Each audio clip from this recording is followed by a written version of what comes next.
ಕನ್ನಡ ಮತ್ತು ಹಿಂದಿ ಒಂದೇ ನಾಣ್ಯದ ಎರಡು ಮುಖಗಳು. ಡಾಕ್ಟರ್ ಟಿ.ಆರ್. ಭಟ್. ಇಂಡಿಪೆಂಡೆಂಟ್ ಸಂಗ್ರಾಮ್ ನ್ಯೂಸ್ಗೆ ಸ್ವಾಗತ. ಸುಮಸೀರೆ ಅನುವಾದಿತ ಹಿಂದಿ ಕವಿತೆಗಳ ಕನ್ನಡ ಸಂಕಲನವನ್ನ ಕನ್ನಡ ಸಾಹಿತ್ಯ ಪರಿಷತ್ತು ಭವನದಲ್ಲಿ ಬಿಡುಗಡೆಗೊಳಿಸಲಾಯಿತು. ಧಾರವಾಡದ ಕರ್ನಾಟಕ ವಿಶ್ವವಿದ್ಯಾಲಯ ಹಿಂದಿ ವಿಭಾಗದ ನಿವೃತ್ತ ಪ್ರಾಧ್ಯಾಪಕರಾದ ಡಾಕ್ಟರ್ ಟಿ.ಆರ್. ಭಟ್ ರವರು ಪುಸ್ತಕ ಬಿಡುಗಡೆಯನ್ನ ಮಾಡಿ ಹೊರ ರಾಜ್ಯಗಳಲ್ಲಿಯ ವಿದ್ಯಾರ್ಥಿಗಳು ಕನ್ನಡಕ್ಕೆ ಮಾರು ಹೋಗುತ್ತಿದ್ದಾರೆ. ಅವರಿಗೆ ಕನ್ನಡ ಕಲಿಸುವ ಕೆಲಸ ನಡೆದಿದೆ. ಇಂತಹ ಸಂದರ್ಭದಲ್ಲಿ ಹಿಂದಿಯಿಂದ ಕನ್ನಡಕ್ಕೆ ಅನುವಾದಗೊಂಡ ಮಹಾನ್ ದಿಗ್ಗಜ ಕವಿಗಳ ಕವಿತೆಗಳು ಕನ್ನಡಿಗರನ್ನ ತಲುಪಿಸುತ್ತಿರುವುದು ಸಂತಸದ ಸಂಗತಿ ಎಂದು ನುಡಿದರು. ವಿದ್ಯಾರ್ಥಿಗಳ ಅಧ್ಯಯನಕ್ಕೆ ಸಹಾಯ ಮಾಡುವ ನಿಟ್ಟಿನಲ್ಲಿ ಇದೊಂದು ಅತ್ಯುತ್ತಮ ಮಾರ್ಗದರ್ಶಿಯ ಪುಸ್ತಕವಾಗಿದೆ ಎಂದು ಡಾಕ್ಟರ್ ಮಾಧವಿ ಭಂಡಾರಿರವರು ಪುಸ್ತಕದ ಕುರಿತು ಹೇಳಿದರು. ಮುಖ್ಯ ಅತಿಥಿಗಳಾಗಿ ಆಗಮಿಸಿದ ಜಿಲ್ಲಾ ಕನ್ನಡ ಸಾಹಿತ್ಯ ಪರಿಷತ್ತಿನ ಅಧ್ಯಕ್ಷರಾದ ಡಾಕ್ಟರ್ ಲಿಂಗರಾಜ್ ಅಂಗಡಿರವರು ಮಾತನಾಡಿ, ಎಲ್ಲರೂ ಸಾಹಿತ್ಯದಲ್ಲಿ ಒಳಗೊಳ್ಳಬೇಕು. ಸಾಹಿತ್ಯ ಕವಿತೆಗಳ ಮೂಲಕ ನಮ್ಮ ಜನರನ್ನ ಜಾಗೃತಿಗೊಳಿಸಬೇಕು ಎಂದು ಹೇಳಿದರು. ಅನುವಾದಕಿ ಡಾಕ್ಟರ್ ಸುಮಂಗಲ ಮುಮ್ಮಿಗಟ್ಟಿರವರು ಮಾತನಾಡಿ, ಕವಿತೆಗಳನ್ನ ಪ್ರಕಟಿಸುವರಿಲ್ಲ ಎಂಬ ಈ ಸಂದರ್ಭದಲ್ಲಿ ಪ್ರಕಟಿಸಿದ ಪ್ರಕಾಶಕರನ್ನ ನೆನಪಿಸಿಕೊಂಡು ಕಾವ್ಯ ಯಾವತ್ತಿಗೂ ಅಜರಾಮರ ಎಂದು ಹೇಳಿದರು. ಕಾರ್ಯಕ್ರಮದ ಅಧ್ಯಕ್ಷತೆಯನ್ನು ಉತ್ತರ ಕರ್ನಾಟಕ ಲೇಖಕಿಯರ ಸಂಘದ ಅಧ್ಯಕ್ಷರಾದ ರೂಪಾ ಜೋಶಿರವರು ವಹಿಸಿ, ಬಿಡುಗಡೆಯಾಗುವ ಪುಸ್ತಕಗಳು ಓದುವ ಹೊಸ ಪ್ರಾರಂಭಕ್ಕೆ ನಾಂದಿ ಆಗುತ್ತವೆ. ಅಂತ ಕೆಲಸವನ್ನ ಮಾಡುವ ನಿಟ್ಟಿನಲ್ಲಿ ಇನ್ನು ಮುಂದೆ ನಮ್ಮ ಲೇಖಕಿಯರ ಸಂಘ ಶ್ರಮ ವಹಿಸಲಿದೆ ಎಂದು ಹೇಳಿದರು. ಡಾಕ್ಟರ್ ಸರೋಜಾ ಮೇಟಿರವರು ಕಾರ್ಯಕ್ರಮವನ್ನ ನಿರೂಪಿಸಿದ್ರು. ಡಾಕ್ಟರ್ ಸುಧಾ ಹುಲ್ಗೂರ್ ಅತಿಥಿಗಳನ್ನ ಪರಿಚಯಿಸಿದ್ರು. ಉಷಾ ಗದ್ಗಿಮಠ್ ರವರು ಪ್ರಾರ್ಥಿಸಿದರು. ಸುಮಾ ಅನುವಾದಿತ ಕವಿತೆಗಳನ್ನ ಹಾಡಿದರು. ಕಾರ್ಯದರ್ಶಿ ನಿರ್ಮಲಾ ಶೆಟ್ಟರ್ ವಂದಿಸಿದರು. ಈ ಸಂದರ್ಭದಲ್ಲಿ ಕನ್ನಡ ಸಾಹಿತ್ಯ ಪರಿಷತ್ತಿನ ಪದಾಧಿಕಾರಿಗಳು, ಉತ್ತರ ಕರ್ನಾಟಕ ಲೇಖಕಿಯರ ಸಂಘದ ಸದಸ್ಯರು, ಕರ್ನಾಟಕ ವಿಶ್ವವಿದ್ಯಾಲಯದ ಹಿಂದಿ ವಿಭಾಗದ ಮುಖ್ಯಸ್ಥರಾದ ಡಾಕ್ಟರ್ ಪವಾರ್ ಮತ್ತು ಎಲ್ಲ ಪ್ರಾಧ್ಯಾಪಕರು ಹಾಗೂ ಕಿಟಲ್ ಕಾಲೇಜಿನ ಹಿಂದಿ ಅಧ್ಯಾಪಕರಾದ ಡಾಕ್ಟರ್ ಶೇಖ್ ಸೇರಿದಂತೆ ಅನೇಕರು ಕಾರ್ಯಕ್ರಮದಲ್ಲಿ ಭಾಗವಹಿಸಿದ್ದರು. ವೇದಿಕೆ ಮೇಲೆ ಕುಳಿತಿರುವ ಕನ್ನಡ ಜಿಲ್ಲಾ ಪರಿಷತ್ ನಮ್ಮ ಮುಖ್ಯ ಅತಿಥಿಗಳು ಮತ್ತು ಜಿಲ್ಲಾ ಕನ್ನಡ ಸಾಹಿತ್ಯ ಪರಿಷತ್ ಅಧ್ಯಕ್ಷರಾದ ಡಾಕ್ಟರ್ ಲಿಂಗರಾಜ್ ಅಂಗಡಿಯವರೇ, ನನ್ನ ವಿದ್ಯಾರ್ಥಿಯೇ, ಆ ಕಾಲದಲ್ಲಿ ವಿದ್ಯಾರ್ಥಿ, ಈಗ ನಮ್ಮ ಸಹಪಾಠಿ ಅಂತ ಹೇಳ್ಬೋದು, ಸುಮಂಗಲ ಮುಮ್ಮಿಗಟ್ಟಿಯವರೇ, ಹಾಗೂ ನಮ್ಮ ಅವರ ಜೊತೆಗೆ ಆ ದಿನದಿಂದ ನಮ್ಮ ವಿದ್ಯಾರ್ಥಿ ಆಗಿದ್ದ ಇಂದು ನಮ್ಮ ಜೊತೆಯಲ್ಲಿ ಕೆಲಸ ಮಾಡುತ್ತಿರುವ ಉಡುಪಿಯ ಡಾಕ್ಟರ್ ಮಾಧವಿ ಭಂಡಾರಿ ಅವರೇ, ಕನ್ನಡ ಸಾಹಿತ್ಯ ಕನ್ನಡ ಲೇಖಕಿಯರ ಸಂಘದ ಅಧ್ಯಕ್ಷರಾದ ಜೋಶಿ ಅವರೇ, ರೂಪಾ ಜೋಶಿ ಅವರೇ ಮತ್ತು ಚೇತನ್ ಕಣ್ಬೂರ್ ಅವರೇ. ಏನಾಗಿದೆ ಅಂದರೆ ತುಂಬ ಸಂತೋಷ. ಇವತ್ತು ಇಲ್ಲಿ ಬಹಳ ಕಡಿಮೆ ಈ ಪರಿಷತ್ ಕನ್ನಡದ ಸಮಾರಂಭಕ್ಕೆ ಕಾರಣ ಅಂದರೆ ನನ್ನ ಮದರ್ ಟಂಗು ಮಾತೃಭಾಷೆ ಕನ್ನಡ. ಆದರೆ ಕನ್ನಡದ ಜೊತೆಗೆ ಭಾರತೀಯ ಭಾಷೆಗಳಲ್ಲಿ ನನ್ನ ಆಸಕ್ತಿ ಹೆಚ್ಚಿದ್ದರಿಂದ ಯಾವಾಗ ನೋಡಿದ್ರು ಕನ್ನಡದಲ್ಲಿ ಇಲ್ಲಿಯವರ ಹತ್ರ ಮಾತಾಡ್ತೇನೆ. ಹೆಚ್ಚಾಗಿ ನಾನು ಹಿಂದಿಯಲ್ಲೇ ಮಾತಾಡ್ತಾ ಇರುವುದು. ಮನೆಯಲ್ಲೊಂದು ಬಿಟ್ಟು ಬಾಕಿ ಎಲ್ಲ ನಾವು ಬರೆಯುವುದೆಲ್ಲ ಹಿಂದಿಯಲ್ಲೇ ಆಗಿಬಿಟ್ಟಿದೆ. ಹೀಗಾಗಿ ಕನ್ನಡದಲ್ಲಿ ಮಾತನಾಡುವ ರೂಢಿ ಬಹಳ ಕಡಿಮೆ ಆಗಿದೆ. ಅಂದರೆ ಹೆಚ್ಚಾಗಿ ಹಿಂದಿನೇ ಬಂದುಬಿಡ್ತದೆ. ಆದರೆ ಅರ್ಥ ಇದಲ್ಲ. ಕನ್ನಡ ನನಗೆ ಏನೇ ಅಂದರೆ ಪ್ರತಿಯೊಂದು ಈಗಾದರೂ ಮಧ್ಯದಲ್ಲಿ ಹಿಂದಿ ಶಬ್ದನೇ ಬಂದ್ಬಿಡ್ತದೆ. ಆದರೆ ಬರವಣಿಗೆಯಲ್ಲಿ ಬರುವುದಿಲ್ಲ, ಅದು ಎಂದೂ ಬರುವುದಿಲ್ಲ. ತಮಗೆಲ್ಲ ಗೊತ್ತಿರಬಹುದು. ಈಗ ಪರಿಚಯದಲ್ಲ ಹೇಳಿದ್ರು, ಸುಮಾರು 67 ವರ್ಷದ ಹಿಂದೆ ಸಮುದ್ರ ತೀರದ ಆ ಹೊನ್ನಾವರವನ್ನು ಬಿಟ್ಟು PUC ಕಲೀಲಿಕ್ಕೆ ಕರ್ನಾಟಕ ಕಾಲೇಜಿಗೆ ಬಂದೆ. ಇಲ್ಲಿ ಬಂದ ಮೇಲೆ ನನಗೆ ಎಲ್ಲ ಒಳ್ಳೆಯ ಗುರುಗಳು ಸಿಕ್ಕಿದ್ರು. ಕನ್ನಡದ ದಿಗ್ಗಜರು ಮಾಳ್ವಾಡ್ ಅವರ ವಿದ್ಯಾರ್ಥಿ, ನಾನು ಪ್ರಿಯ ವಿದ್ಯಾರ್ಥಿ. ಬಹಳ ನನಗೆ ಪ್ರೇರಣೆ ನೀಡುತ್ತಾ ಬಂದರು. ಅದೇ ಅಲ್ಲದೆ ಮತ್ತೆ ಕನ್ನಡದ ಬಹಳಷ್ಟು ಮಂದಿ ಆಗ ನನಗೆ ಕಲಿಸ್ತಾ ಇದ್ದಿದ್ರು. MM ಕಲಬುರ್ಗಿಯ ನಾನು ಪೆಟ್ ಸ್ಟೂಡೆಂಟ್, ವಿದ್ಯಾರ್ಥಿ. ಅಂದರೆ PUC ಇಂದ ಹಿಡಿದು ಕೊನೆವರೆಗೂ ಅವರ ಜೊತೆ ನಾನು ಕೋಶದ ಬಗ್ಗೆ, ಹಿಂದಿ ಕನ್ನಡ ಕೋಶದ ಬಗ್ಗೆ, ಶಬ್ದದ ವ್ಯುತ್ಪತ್ತಿ ಬಗ್ಗೆ ಮಾತನಾಡ್ತಿದ್ದೆ. ಅವರಿಗೆ ಯಾವಾಗಲೂ ಪುರ್ಸತೆ ಇಲ್ಲ.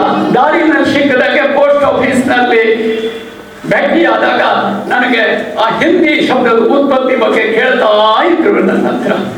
ಸೊ ಹಾಗೆ ಕಣ್ವಿಯವರು, ಹೀಗೆ ದೊಡ್ಡ ದೊಡ್ಡ ಆಗಿನ ಕಾಲದಲ್ಲಿ ಅವ್ರ ಏನೇ ಅಂದರೆ ಜೊತೆಗೆ ಕನ್ನಡ ಕಲಿತಿದ್ದರಿಂದ ಈ ಕನ್ನಡನೇ ನನಗೆ ಇಡೀ ದೇಶದಲ್ಲಿ ಅಡ್ಡಾಡಲಿಕ್ಕೆ ಅನುಕೂಲವಾಯಿತು. ಈಗ ಭಾರತದ ಎಲ್ಲ ಭಾಷೆಗಳ ಪ್ರದೇಶಕ್ಕೆ ನಾನು ಭೇಟಿ ಮಾಡಿದ್ದೇನೆ. ಅಲ್ಲಿ ಜನರ ಜೊತೆಗೆ, ವಿದ್ಯಾರ್ಥಿ ಜೊತೆಗೆ ಈಗಲೂ ನನ್ನ ಸಂಬಂಧವಿದೆ. ಆದರೆ ನನಗೆ ಅವರು ರೆಕಗ್ನೈಸ್ ಮಾಡೋದಂದ್ರೆ ಕನ್ನಡಕ್ಕೆ ಈಗಾದರೂ ನನಗೆ ಹೆಸರು ಕೆಲವು ಕನ್ನಡ ಅವರಿಗೆ ಮೊದಲು ಕನ್ನಡ ಬೇಕು, ಕನ್ನಡ ಜನರು ಬೇಕು ಅಂತ ಹೇಳ್ತಾರೆ. ಅದಕ್ಕಾಗಿ ನಾನು ಆ ಕನ್ನಡದ ಬಗ್ಗಾಗಿ ನಾನು ಅಲ್ಲಿ ಇಲ್ಲಿ ಹೋಗ್ತಾ ಇರ್ತೇನೆ. ಇಲ್ಲಿ ಹೀಗೆ ಕನ್ನಡದ ಜೊತೆಗೆ ಕರ್ನಾಟಕ ಕಾಲೇಜಲ್ಲಿ, ಆಮೇಲೆ ವಿಶ್ವವಿದ್ಯಾಲಯದಲ್ಲಿ ಬಂದ ಮೇಲೆ ಎಲ್ಲ ಭಾಷೆಯ RC ಭಟ್ರಿಂದ ಹಿಡಿದು ಎಲ್ಲವರು ನನಗೆ ಬಹಳ ಪ್ರೇರಣೆ ಕೊಟ್ಟರು. ಅವ್ರ ಜೊತೆ ವಿಶ್ವೇಂದ್ರ ಸ್ವಾಮಿ ಅವ್ರ ಜೊತೆಗೆಲ್ಲ ಈ ಕನ್ನಡದಲ್ಲಿ ಫುಲ್ ನಾಲೆಜ್ ತಗೊಂಡು ಬೇರೆ ಬೇರೆ ಭಾಷೆಗಳನ್ನು ನಾನು ಕಲಿತೆ. ಫ್ರೆಂಚ್ ಕಲಿತೆ, ರಷ್ಯನ್ ಕಲಿತೆ. ಸೊ ಆದ್ದರಿಂದ ಕಡೆಗೆ ಫ್ರೆಂಚ್ ಕಲಿಯಿರಿ ಅಂತ ಈಗ 55 ವರ್ಷ ಹಿಂದೆ ಅದನ್ನು ಬರೆದು ಕಡೆಗೆ ಆಮೇಲೆ ಪ್ರಕಟವಾಯಿತು ಅದು. ಈಗ ಆ ಬುಕ್ಕು ಜನರು ಬಹಳ ಕೇಳ್ತಾ ಇದ್ದಾರೆ ಉತ್ತರ ಭಾರತದಲ್ಲಿ. ಈ ಫ್ರೆಂಚ್ ಕಲಿಯಿರಿ, ಇದರಿಂದ ನಾವು ಫ್ರೆಂಚ್ ಜೊತೆಗೆ ಕನ್ನಡನೂ ಕಲಿಬಹುದು ಅಂತ. ಸೊ ಈಗ ಇತ್ತೀಚೆಗೆ ಕನ್ನಡ ಅಂದರೆ ಕನ್ನಡದ ಇದು ಡಿಮಾಂಡ್ ಹೇಳ್ರಿ, ಅದು ಬಹಳ ಹೆಚ್ಚಾಗ್ತಾ ಹೋಗ್ತಿದೆ. ಯಾಕೆಂದರೆ ನಾನು ಇಡೀ ದೇಶದ ತಿರುಗಿದ ಮೇಲೆ ದೊಡ್ಡ ದೊಡ್ಡ ಲೇಖಕರಲ್ಲಿ ಅವರಲ್ಲಿ ಡಿಸ್ಕಸ್ ಮಾಡ್ತಾ ಇದ್ದಾಗ ಅವರು ಹೇಳ್ತಾರೆ ಇಟ್ಸ್ ಎ ಲೀಡಿಂಗ್ ಲ್ಯಾಂಗ್ವೇಜ್. ಹಿಂದಿಯ ನಂತರ ಇದು ಸೆಕೆಂಡ್ ಲ್ಯಾಂಗ್ವೇಜ್. ಅದಕ್ಕೆ ಬಹಳಷ್ಟು ಕಾರಣ ನಾನು ಕೊಡ್ತಾ ಇದ್ದೇನೆ. ಅದಕ್ಕಾಗಿ ಯಾಕೆಂದರೆ ಕನ್ನಡ ಅದು ಸುತ್ತಮುತ್ತಲು, ಅದರ ಕರ್ನಾಟಕದ ಸುತ್ತಮುತ್ತಲು ಬೇರೆ ಬೇರೆ ಭಾಷೆಗಳಿದ್ರಿಂದ ಅದು ಎಲ್ಲ ಭಾಷೆಯ ಸತ್ವವನ್ನು ಹೀರಿಕೊಂಡಿದೆ. ಇಲ್ಲಿ ಸಾಹಿತ್ಯದ ಅಧ್ಯಯನ ಏನಿದೆ ಅದು ಅಖಂಡವಾಗಿದೆ. ಮತ್ತು ಕನ್ನಡದಲ್ಲಿ ಈ ವೀರಶೈವ ಸಾಹಿತ್ಯ, ಜೈನ ಸಾಹಿತ್ಯ, ಬ್ರಾಹ್ಮಣ ಸಾಹಿತ್ಯ ಮತ್ತು ಬೇರೆ ಬೇರೆ ಟೈಪ್ ಆಫ್ ಸಾಹಿತ್ಯ ಏನಿದೆ ಅದು ಬೇರೆ ಭಾಷೆಯಲ್ಲಿ ಇಲ್ಲ. ವಿಶೇಷವಾಗಿ ರಾಮಾಯಣದ ಬಗ್ಗೆ ಎಷ್ಟು ಗ್ರಂಥಗಳು ಇಲ್ಲಿ ರಚಿಸಲ್ಪಟ್ಟಿತೋ ಅದು ಬೇರೆ ಭಾಷೆಗಳಲ್ಲಿ ಇಲ್ಲ, ಬೇರೆ ಭಾರತೀಯ ಭಾಷೆಗಳಲ್ಲೇ ಇಲ್ಲ. ಹೀಗಾಗಿ ಈಗ ಕನ್ನಡಕ್ಕೆ ಡಿಮಾಂಡ್ ಬರ್ತಾ ಇದೆ. ಸೊ ಇದರಿಂದ ನನಗೆ ವಿಶೇಷ ಆಸಕ್ತಿ ನಾನು ವಹಿಸಿ ಹೊಸ ಪರಂಪರೆಯ ಹುಡುಗರನ್ನು ಹುಡುಕಿ, ವಿದ್ಯಾರ್ಥಿಯನ್ನು, ಓದುಗರನ್ನು ಹುಡುಕಿ ಅವರಿಗೆ ಪ್ರೋತ್ಸಾಹ ಮಾಡ್ತಾ ಇದ್ದೇನೆ. ವಿಶೇಷವಾಗಿ ಉತ್ತರ ಭಾರತದ ದಿಲ್ಲಿ, ಇಲಹಾಬಾದ್, ಬೇರೆ ಬೇರೆ ಕಡೆಗೆ UP, ಲಖನೌ ಅಲ್ಲಿಯ ಹಿಂದಿ ಒಳ್ಳೆಯ ವಿದ್ಯಾರ್ಥಿಗಳನ್ನು ಹಿಡಿದು ಈ ಕನ್ನಡ ಕಲಿಸುವ ಅಥವಾ ಪ್ರೇರಿಸುವ ಪುಸ್ತಕಗಳನ್ನು ಅವರಿಗೆ ಕಲಿಸ್ತಾ ಇದ್ದೇನೆ. ಮತ್ತೆ ಕಲಿಯಿರಿ ಅಂತ ಅವರಿಗೆ ಹೇಳ್ತಾ ಇದ್ದೇನೆ. They are learning. ಇದರಿಂದ ಅವರಿಗೆ ಇಂಟ್ರೆಸ್ಟ್, ಅಭಿರುಚಿ ಹೆಚ್ಚಾಗ್ತಾ ಇದೆ. ಈಗ ಈಗ ಎರಡನೇ ವಿಷಯ ಅಂದರೆ ಈಗ ಸುಮಂಗಲ ಮುನಿಗಟ್ಟಿಯವರು ಯಾವುದೋ ಒಂದು ಕಾಲದಲ್ಲಿ ನಮ್ಮ ಸ್ಟೂಡೆಂಟ್ ಅವರು, ಆದರೆ ಈ ಸ್ಟೂಡೆಂಟ್ ಅಲ್ಲ, ಆಮೇಲೆ ಸ್ಟೂಡೆಂಟ್ ಅಲ್ಲ. ಯಾಕೆಂದರೆ ಅವರು ಪಳಗಿದವರು ಕನ್ನಡದಲ್ಲಿ, ಹಿಂದಿಯಲ್ಲಿ. ಅವರಿಂದ ಬಹಳ ಕಲ್ತಿದ್ದೇನೆ. ಆಮೇಲೆ ಅವರು ರಿಟೈರ್ಡ್ ಆದಮೇಲೆ ಅವರಿಂದ ಬಹಳ ಮಾಹಿತಿ ಪಡೆದಿದ್ದೇನೆ. ಕಲಬುರ್ಗಿ ಅವರು ಕೆಟ್ಟಿತ್ತು ಕಲ್ಯಾಣ ಆ ನಾಟಕವನ್ನ ಅವರು ಹಿಂದಿಗೆ ಅನುವಾದ ಮಾಡಿದ್ದಾರೆ. ಬಹಳ ತುಂಬ ಹಿಡಿಸಿತ್ತು.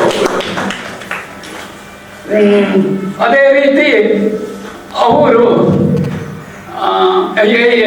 ಕಾರಣ ಅಂದರೆ ಅವರು ಮದರ್ ಟಂಗ್ ಕನ್ನಡ ಅಂತೂ ಹೌದೇ ಹೌದು, ಮತ್ತೆ ಕನ್ನಡದಲ್ಲಿ ಅವರು ಮಾತೃಭಾಷೆಯಲ್ಲೇ ಶಿಕ್ಷಣ ಪಡೆದಿದ್ದಾರೆ. ಮತ್ತು ಅವರು BSc ವಿಜ್ಞಾನದ ಸ್ನಾತಕರು. ಆದ್ದರಿಂದ ನಾನು ಅದನ್ನು ಇತ್ತೀಚೆಗೆ ಹಿಂದಿ ಪ್ರದೇಶದಲ್ಲೆಲ್ಲ ನೋಡ್ತಾ ಇದ್ದೇನೆ. ಯಾರು ವಿಜ್ಞಾನವನ್ನು ತಗೊಂಡು ಆಮೇಲೆ ಭಾಷೆಗೆ ಬರ್ತಾರ ಅವರು ಕೊಡುಗೆನೇ ವಿಶಿಷ್ಟವಾದದ್ದು ಅಂತ. ಅದಕ್ಕಾಗಿ ಅವರು ಮಾತನಾಡುವ ಸ್ಟೈಲು ಮತ್ತು ಬರವಣಿಗೆ ಎಲ್ಲ ಅದು ವಸ್ತುನಿಷ್ಠವಾಗಿ ಬಹಳ ತೂಕವಮಯವಾಗಿ ಬರ್ತದೆ. ಅದನ್ನು ನೋಡಿದ್ದೇನೆ ನಾನು ಪ್ರತಿ ಲೇಖನದಲ್ಲಿ ಎಲ್ಲ. ಅದೇ ರೀತಿ ಈ ಸುಮಸಿರಿ ಇದರ ಅನುವಾದ ಏನು ಮಾಡಿದ್ದಾರೆ, ಬಹಳ ಚೆನ್ನಾಗಿ ಮಾಡಿದ್ದಾರೆ. ಇದೇ ರೀತಿ ಅವರದ್ದು ಬಹಳಷ್ಟು ಪುಸ್ತಕಗಳನ್ನು ನಾನು ನೋಡ್ತಾ ಇದ್ದೇನೆ. ಅದಕ್ಕೆಲ್ಲ ಕಾರಣ ಅವರಿಗೆ ಆ ವೈಜ್ಞಾನಿಕ ಒಂದು ಗತ್ತಿದೆ ಅವರಲ್ಲಿ. ಅದಕ್ಕೆ ನಾನು ಇಂದು ಅವರಿಗೆ ಪ್ರೋತ್ಸಾಹ ನೀಡ್ತಾ ಇದ್ದೇನೆ. ಮುನಿಗಟ್ಟಿಯವರು ದೊಡ್ಡ ಜವಾಬ್ದಾರಿ, ದೊಡ್ಡ ಕುಟುಂಬ ಅವ್ರದ್ದು, ಸಂಯುಕ್ತ ಕುಟುಂಬದ ಜವಾಬ್ದಾರಿ ಬಹಳ ಇರ್ತದೆ. ಆ ಜವಾಬ್ದಾರಿಯನ್ನು ಹೊರುತ್ತಾ ತಮ್ಮ ಕೆಲಸ ಬಿಟ್ಟಿಲ್ಲ. ಅವರು ಕಂಟಿನ್ಯೂಸ್ ನಿರಂತರವಾಗಿ ಕನ್ನಡದಿಂದ ಹಿಂದಿಗೆ, ಹಿಂದಿಯಿಂದ ಕನ್ನಡಕ್ಕೆ ಅನುವಾದ ಮಾಡ್ತಾ ಇದ್ದಾರೆ. ಅದಕ್ಕಾಗಿ ಅವರು ನನಗೆ ಬರ್ಲಿಕ್ಕೆ ಹೇಳಿದ್ರು, ಖುಷಿಯಿಂದ ಬಂದಿದ್ದೇನೆ.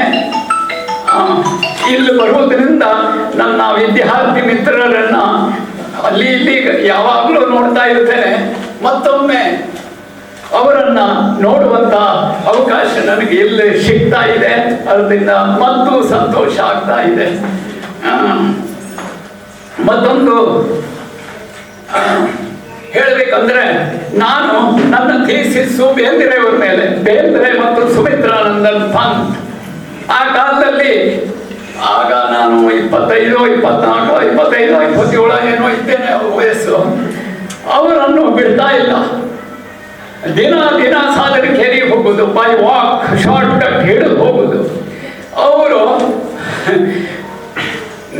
ಭಾಷಣನೇ ಮಾಡುದು. ನನ್ನ ನನ್ನ ಪ್ರಶ್ನೆ ಕೇಳುವುದೇ ಇಲ್ಲ, ಹೇಳ್ತಾ ಹೋಗ್ತಾರೆ. ಕಡೆಗೆ ವಿರಾಮ ಕೊಡ್ತಾರೆ, ಬಂದ್ಬಿಡ್ತೇನೆ. ಹೀಗೆ ಎಷ್ಟು ಸಲ ಹೋಗಿದ್ದೇನೋ ಅದು ಈಗ. ಸೊ ನಾ ಹೇಳ್ದಲ್ಲ, ಧಾರವಾಡದ ಬಯಲಸೀಮಾ ಮನುಷ್ಯನಾಗಿದ್ದೇನೆ 67, 68ರಿಂದ. ಸೊ ಅವರಿಂದ ಬಹಳ ಕಲ್ತಿದ್ದೇನೆ, ಕೇಳಿದ್ದೇನೆ. ಅವರು ಎಲ್ಲಿ ಹೋಗ್ತಾರ ಅವ್ರ ಹಿಂದೆ ಹೋಗ್ತಿದ್ದೆ. ಎಲ್ಲೆಲ್ಲೋ ಬೇರೆ ಬೇರೆಯವರು ಮನೆಗೆಲ್ಲ ಹೋಗ್ತಿದ್ರು. ಅಲ್ಲ, ಏಕದಮ್ಮ ಅವರ ಹತ್ರ ಹೋಗಿ ಅವ್ರದ್ದು ಭಾಷಣ ಅಥವಾ ಮಾತನಾಡೋದು ಕೇಳ್ತಿದ್ದೆ. ಹೀಗೆ ಅನೇಕ ಲೇಖಕರನ್ನು ಹಿಂದಿ ಆ ಟೈಮ್ದಲ್ಲಿ, ಅಂದಿನ ಬಹಳ ವರ್ಷದ ಹಿಂದೆ ಅಜ್ಞೇಯ ಬಂದಿದ್ರು ಹಿಂದಿಯ ಭಾರತೀಯ ಜ್ಞಾನಪೀಠ ಪುರಸ್ಕಾರ. ಅವರನ್ನ 2-3 ಸಲ ಅವರು ಮನೆಗೆ ಕರ್ಕೊಂಡು ಹೋದೆ. ಅವರಿಗೆ ಬಹಳ ಆಶ್ಚರ್ಯ ಆಯಿತು, ಅಜ್ಞೇಯ ಅವರಿಗೆ. ಅವರು ಇಂಗ್ಲಿಷ್ನಲ್ಲಿ ಬೇಂದ್ರೆಯವರು ಭಾಷಣ ಮಾಡ್ತಾ ಹೋದ್ರು, ಇವರು ಕೇಳ್ತಾ ಹೋಗ್ತಾರೆ. ಕ್ವೆಶ್ಚನ್ ಹಾಕ್ಲಿಕ್ಕೆ ಹೆಚ್ಚು ಕೊಡೋದಿಲ್ಲ, ಅವ್ರು ಹೇಳ್ತಾ ಹೋಗೋದು, ಕೇಳೋದು. ಆ ಕ್ವೆಶ್ಚನ್ ಅವ್ರಿಗೆ ಗೊತ್ತಾಗ್ಬಿಡ್ತದೆ, ಇದೇ ನನ್ನ ಕ್ವೆಶ್ಚನ್, ಇದೇ ನಮ್ಮ ಉತ್ತರ ಅಂತ. ಖುಷಿಯಿಂದ ಹೋಗ್ತಾರೆ. ಕೊನೆಗೆ ಆಮೇಲೆ ಹೋದ್ಮೇಲೆ ನನಗೆ ಬರ್ತಿದ್ರು, ಇನ್ನೊಮ್ಮೆ ಬೇಂದ್ರೆಯವ್ರನ್ನ ಭೇಟಿ ಆಗ್ಬೇಕು, ನಿಮ್ಮ ಕವಿಗಳನ್ನ, ನಿಮ್ಮ ಕನ್ನಡದ ಅಂತ ಬಹಳ ಹೇಳ್ತಾ ಇದ್ರು. ಕಡೆಗೆ ಅವರಿಗೆ ಬರ್ಲಿಕ್ಕಾಗಿಲ್ಲ. ಸೊ ಅಂದ್ರೆ ಹೇಳುವುದಿಷ್ಟೇ.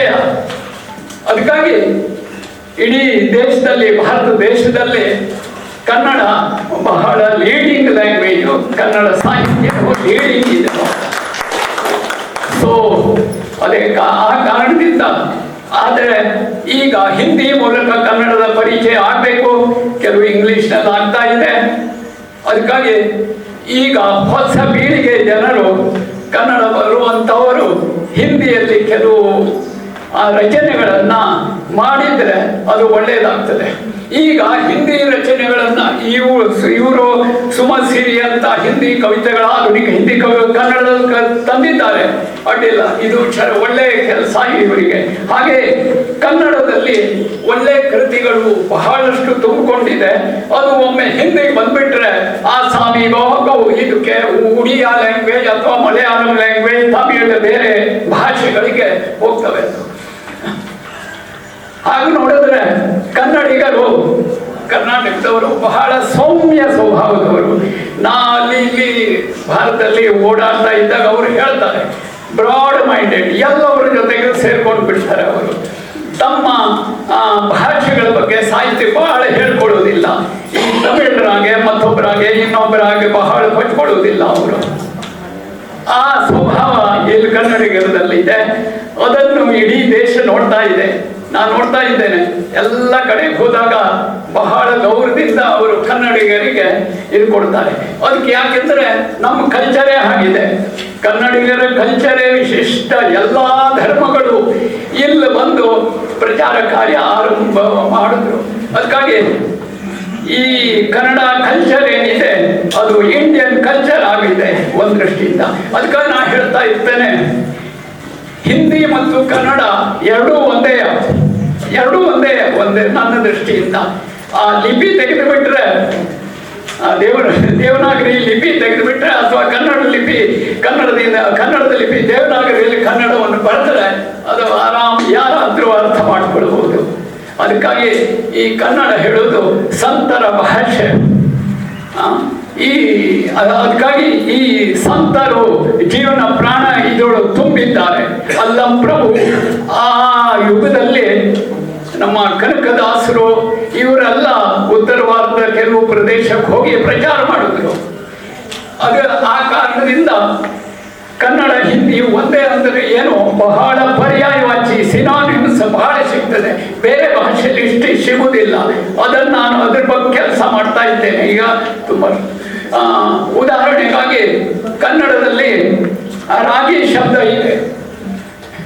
ಇದು ಈಗ ಹಿಂದಿ ಎಲ್ಲ ಭಾಷೆಗಳಲ್ಲಿ ಇದರ ಪ್ರಚಾರ ಆಗಿದೆ. ಈಗ ಅದು ಹಿಂದಿಯವರಿಗೂ ಗೊತ್ತಾಗಿದೆ ರಾಗಿ ಅಂತ. ಅವ್ರದ್ದು ಒರಿಜಿನಲ್ ಇದೆ, ಮಡುವ ಅಂತ ಹೇಳ್ತಾರೆ, ಅದು ಯಾರೂ ಹೇಳುವುದಿಲ್ಲ. ಈಗ ಎಲ್ಲ ರಾಗಿನೇ ಹೇಳ್ತಾರೆ. ಹೀಗೆ ಬಹಳಷ್ಟು ಶಬ್ದ ಏನಿದೆ, ಕನ್ನಡ ಶಬ್ದ ಹಿಂದಿಮಯವಾಗಿಬಿಟ್ಟಿದೆ, ಹಿಂದಿ ಬಂದ್ಬಿಟ್ಟಿದೆ. ಅದು ಇದೆಲ್ಲ ಕಾರಣ ಅಂದರೆ ನಮ್ಮ ಸಂತರು, ಈ ಭಕ್ತಿ ಯುಗದ ಸಂತರು, ಮಧ್ಯಕಾಲದ ಸಂತರು, ಕನ್ನಡ ಸಂತರು ಎಲ್ಲ ಕಡೆ ಹೋಗಿ ಇಡೀ ಭಾರತದ ಆ ಕಡೆ ಹೋಗಿ ಪ್ರಚಾರ ಮಾಡಿದ್ದಾರೆ. ಅದಕ್ಕಾಗಿ ಕನ್ನಡ ಇಂದಿನ ದಿನದಲ್ಲಿ ಲೀಡಿಂಗ್ ಅಂತ ಇದೆ. ಸೊ ನಾನು ಈ ಸಂದರ್ಭದಲ್ಲಿ ಮತ್ತೇನು ಹೇಳ್ತಾ ಇಲ್ಲ. ಈಗ ನಾವೆಲ್ಲ ಒಂದು ದೃಷ್ಟಿಯಿಂದ ನಮ್ಮ ಪೀಳಿಗೆಯವರೆಲ್ಲ ಕನ್ನಡದಲ್ಲೂ ಓಡ್ತಾ ಇದ್ರು, ಕನ್ನಡ ಮೀಡಿಯಂ ಕಲ್ತಿದ್ರು. ಇತ್ತೀಚೆಗೆ ಏನಾಗ್ತಾ ಇದೆ, ನಾವು ಇಂಗ್ಲಿಷ್ ಮೀಡಿಯಂ ಅನ್ನು ಆಪ್ಟ್ ಮಾಡ್ತಾ ಇದ್ದೇವೆ. ಆದರೆ ಇದರಿಂದ ಬಹಳ ನುಕ್ಸಾನ ಆಗ್ತಾ ಇದೆ. ನಮ್ಮಲ್ಲಿ ಬ್ರೈಟ್ ವಿಜ್ಞಾನದ ವಿದ್ಯಾರ್ಥಿಗಳು, ಅವರಿಗೆ ಕನ್ನಡ ಬರುವುದಿಲ್ಲ. ಆ ಜವಾಬ್ದಾರಿ ನಮ್ಮ ಮೇಲಿದೆ, ನಮ್ಮ ಯುವ ಮಿತ್ರ ಮೇಲೂ ಇದೆ. ಆದಷ್ಟು ನಾವು ಪ್ರೋತ್ಸಾಹ ಕೊಡಬೇಕು ನಮ್ಮ ವಿದ್ಯಾರ್ಥಿಗಳಿಗೆ ಕನ್ನಡ ಓದಲಿಕ್ಕೆ, ಪೇಪರ್ ಓದಲಿಕ್ಕೆ. ಅಂದರೆ ಮುಂದೆ ಕನ್ನಡದ ಸೇವೆ ಮಾಡ್ಬೋದು. ನಮ್ಮ ಅಧ್ಯಕ್ಷರು ನಮ್ಮ ಲಿಂಗರಾಜ ಅಂಗಡಿಯವರು ಬಹಳ ವರ್ಷದಿಂದ ಅವರು ನೋಡ್ತಾ ಇದ್ದೇನೆ, ಅವರೇ ಹೇಳ್ತಾ ಇದ್ದಾರೆ, ಬಹಳ ವರ್ಷ 20-25 ಅವ್ರ ಸರ್ವಿಸ್ನಿಂದ ಆಗಿಂದ ನೋಡ್ತಾ ಇದ್ದೇನೆ. ಅಲ್ಲಿ ಇಲ್ಲಿ ಅವರ ಭಾಷಣ ಕೇಳ್ತೇನೆ, ಅವರ ಕರ್ತೃತ್ವ ಶಕ್ತಿಯನ್ನು ನೋಡಿದ್ದೇನೆ, ಮೆಚ್ಚಿದ್ದೇನೆ. ಬಹಳ ಸಿಂಪಲ್ಲು. ಸೊ ಅದಕ್ಕಾಗಿ ಇನ್ನು ಮತ್ತೇನು ವಿಶೇಷ ಹೇಳಲಿಕ್ಕಿದೆ. ಮತ್ತು ಒಂದು ಮಾತು ಈಗ ಆ್ಯಡ್ ಮಾಡ್ತೇನೆ. ಮಾಧವಿ ಭಂಡಾರಿ ಅವರು ಈ ಸುಮಂಗಲ ಮುಮ್ಮಿಗಟ್ಟಿಯವರಂತೆ ಬಹಳ ಕೆಲಸ ಮಾಡಿದ್ದಾರೆ. ಅವರು ಉಡುಪಿಯಲ್ಲಿದ್ದರೂ ನಾವು ಮಾತಾಡ್ತಾ ಇರ್ತೇವೆ, ಫೋನ್ ಮಾಡ್ತಾ ಇರ್ತೇವೆ. ಅವರು ತಮ್ಮ ಕೆಲಸದಲ್ಲಿ ಪಳಗಿದ್ದಾರೆ. ಇವರಿಬ್ಬರು ಒಂದೇ ಸಾಮಾನ್ಯವಾಗಿ ಸಮಕಾಲೀನರು. ಈ ಇದರಿಂದ ಈಗ ಇವರು ಏನು ಕೆಲಸ ಮಾಡ್ತಿದ್ದಾರೆ ಇದನ್ನ ಪ್ರೇರಣೆ ಬೇರೆಯವರು ತಗೊಂಡು ಮುಂದೆ ಕನ್ನಡದ ಬೆಳವಣಿಗೆಗೆ ಸಹಾಯಕರಾಗದಂತ ನಾ ಆಶಿಸ್ತೇನೆ. ಇನ್ನು ವಿಶೇಷ ಈಗ ಮುಖ್ಯ ಭಾಷಣಕಾರರಿದ್ದಾರೆ. ವಿಶೇಷ ನಾನು ಏನು ಹೇಳ್ತಾ ಇಲ್ಲ. ತುಂಬ ಸಂತೋಷ ತಾವೆಲ್ಲ ಇಲ್ಲಿ ಬಂದಿದ್ದೀರಿ. ಮತ್ತೊಮ್ಮೆ ತಮ್ಮೆಲ್ಲರನ್ನ ಸಾಗದೆ ಮಿತ್ರರನ್ನ ನೋಡುವಂಥ ಅವಕಾಶ ಸಿಕ್ಕಿದ್ದು ಎಲ್ಲರಿಗೂ ಧನ್ಯವಾದ. ವೇದಿಕೆ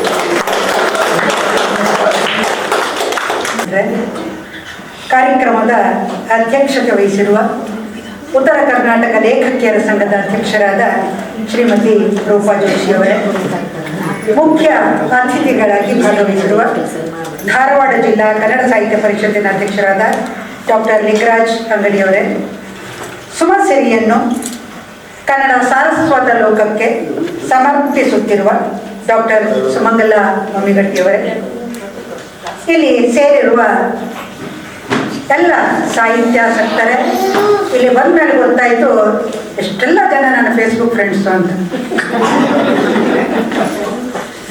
ಹಾಗೆ ನೋಡಿದರೆ ಡಾಕ್ಟರ್ ಸುಮಂಗಲರು ಕೂಡ TR ಭಟ್ಟರ ಹಾಗೆ ನನ್ನ ಗುರುಗಳೇ. ಆದರೆ ಅವ್ರು ನನಗೆ ಪಾಠ ಮಾಡಿದವರಲ್ಲ, ಅದಕ್ಕಿಂತಲೂ ಹೆಚ್ಚಾಗಿ ನನ್ನ PhD ಮಾರ್ಗದರ್ಶಕರು.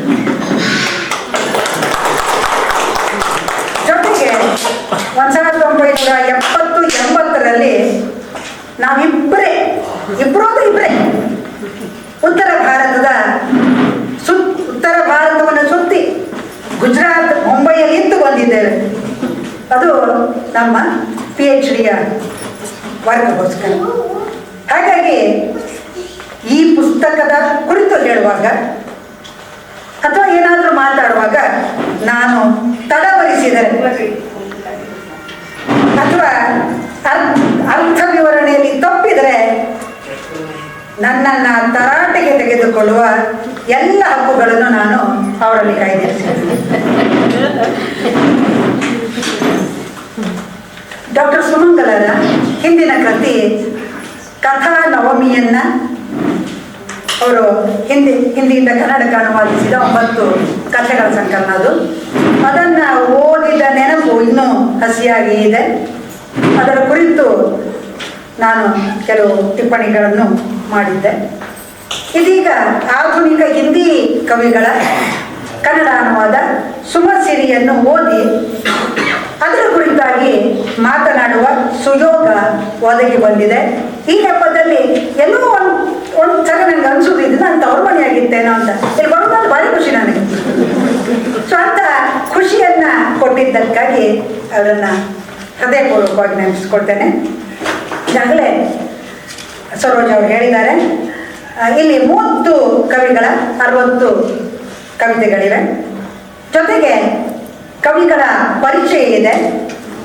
ಆರಂಭದಲ್ಲಿ ಹಿಂದಿ ಕಾವ್ಯ ಪರಂಪರೆಯ ಕುರಿತಾಗಿ ಒಂದು ಸಿಂಹಾವಲೋಕನವೂ ಇದೆ. ಇದು ಅದರ ಜೊತೆಗೆ ಪುಸ್ತಕಕ್ಕೆ ಮೆರುಗು ಕೊಡುವಂತಹ ಮುನ್ನುಡಿ ಕೂಡ ಇದೆ.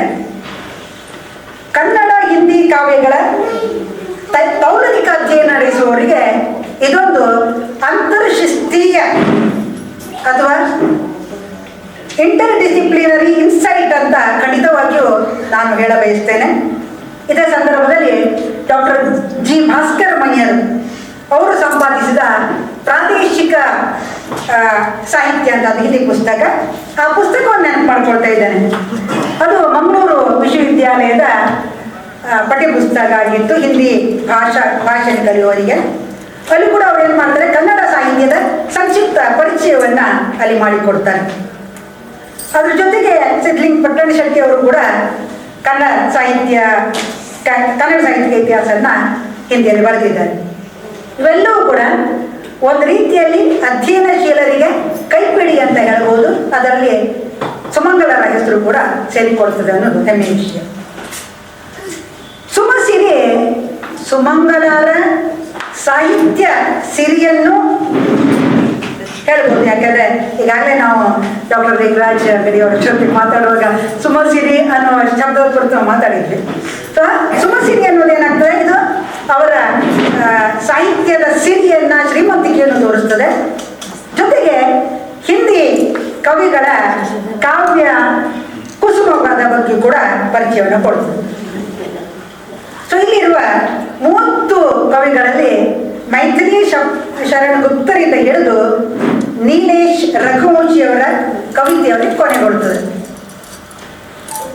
ಇಲ್ಲಿಯ ವಿಶೇಷವೆಂದರೆ ಇಲ್ಲಿರುವ ಕವಿತೆಗಳಲ್ಲಿ ಕೆಲವು ಕವಿತೆಗಳಾದರೂ ಹಿಂದಿ ಸಾಹಿತ್ಯವನ್ನ ಓದಿದವರಿಗೆ, ಅಂದರೆ ಭಾಷೆಯಾಗಿ ಮೇಜರ್ ಮಾಡದೇ ಇದ್ರೂ ಪರವಾಗಿಲ್ಲ, MA ಮಾಡದೇ ಇದ್ರೂ ಪರವಾಗಿಲ್ಲ, ಆದರೆ ನೀವು ಬೇರೆ ಸ್ಟ್ರೀಮಿಗೆ ಹೋಗಿದ್ರು ಕೂಡ ನೀವು ಭಾಷೆಯಾಗಿ ಹಿಂದಿಯನ್ನು ಕಲಿತಾಗ ಅಲ್ಲಿ ಓದಿದ ನೆನಪು ನಿಮಗೆ ಆಗುವುದಂತೂ ಖಂಡಿತ.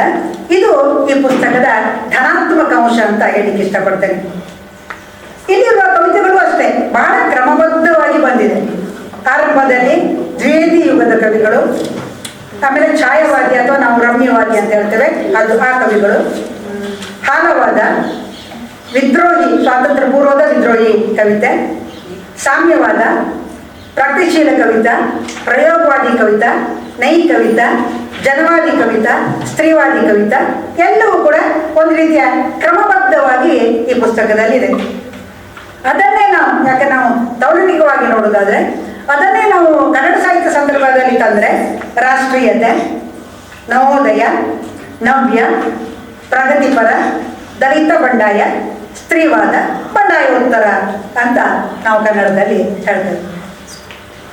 ಮೈಥಿಲಿ ಶರಣಗುಪ್ತರ ಸಾಕೇತ ಕಾವ್ಯವನ್ನ ಓದಿದವರಿಗೆ ರಾಮಾಯಣದಲ್ಲಿ ಲಕ್ಷ್ಮಣನ ಹೆಂಡತಿ ಸೀತೆಯನ್ನ, ಲಕ್ಷ್ಮಣನ ಹೆಂಡತಿ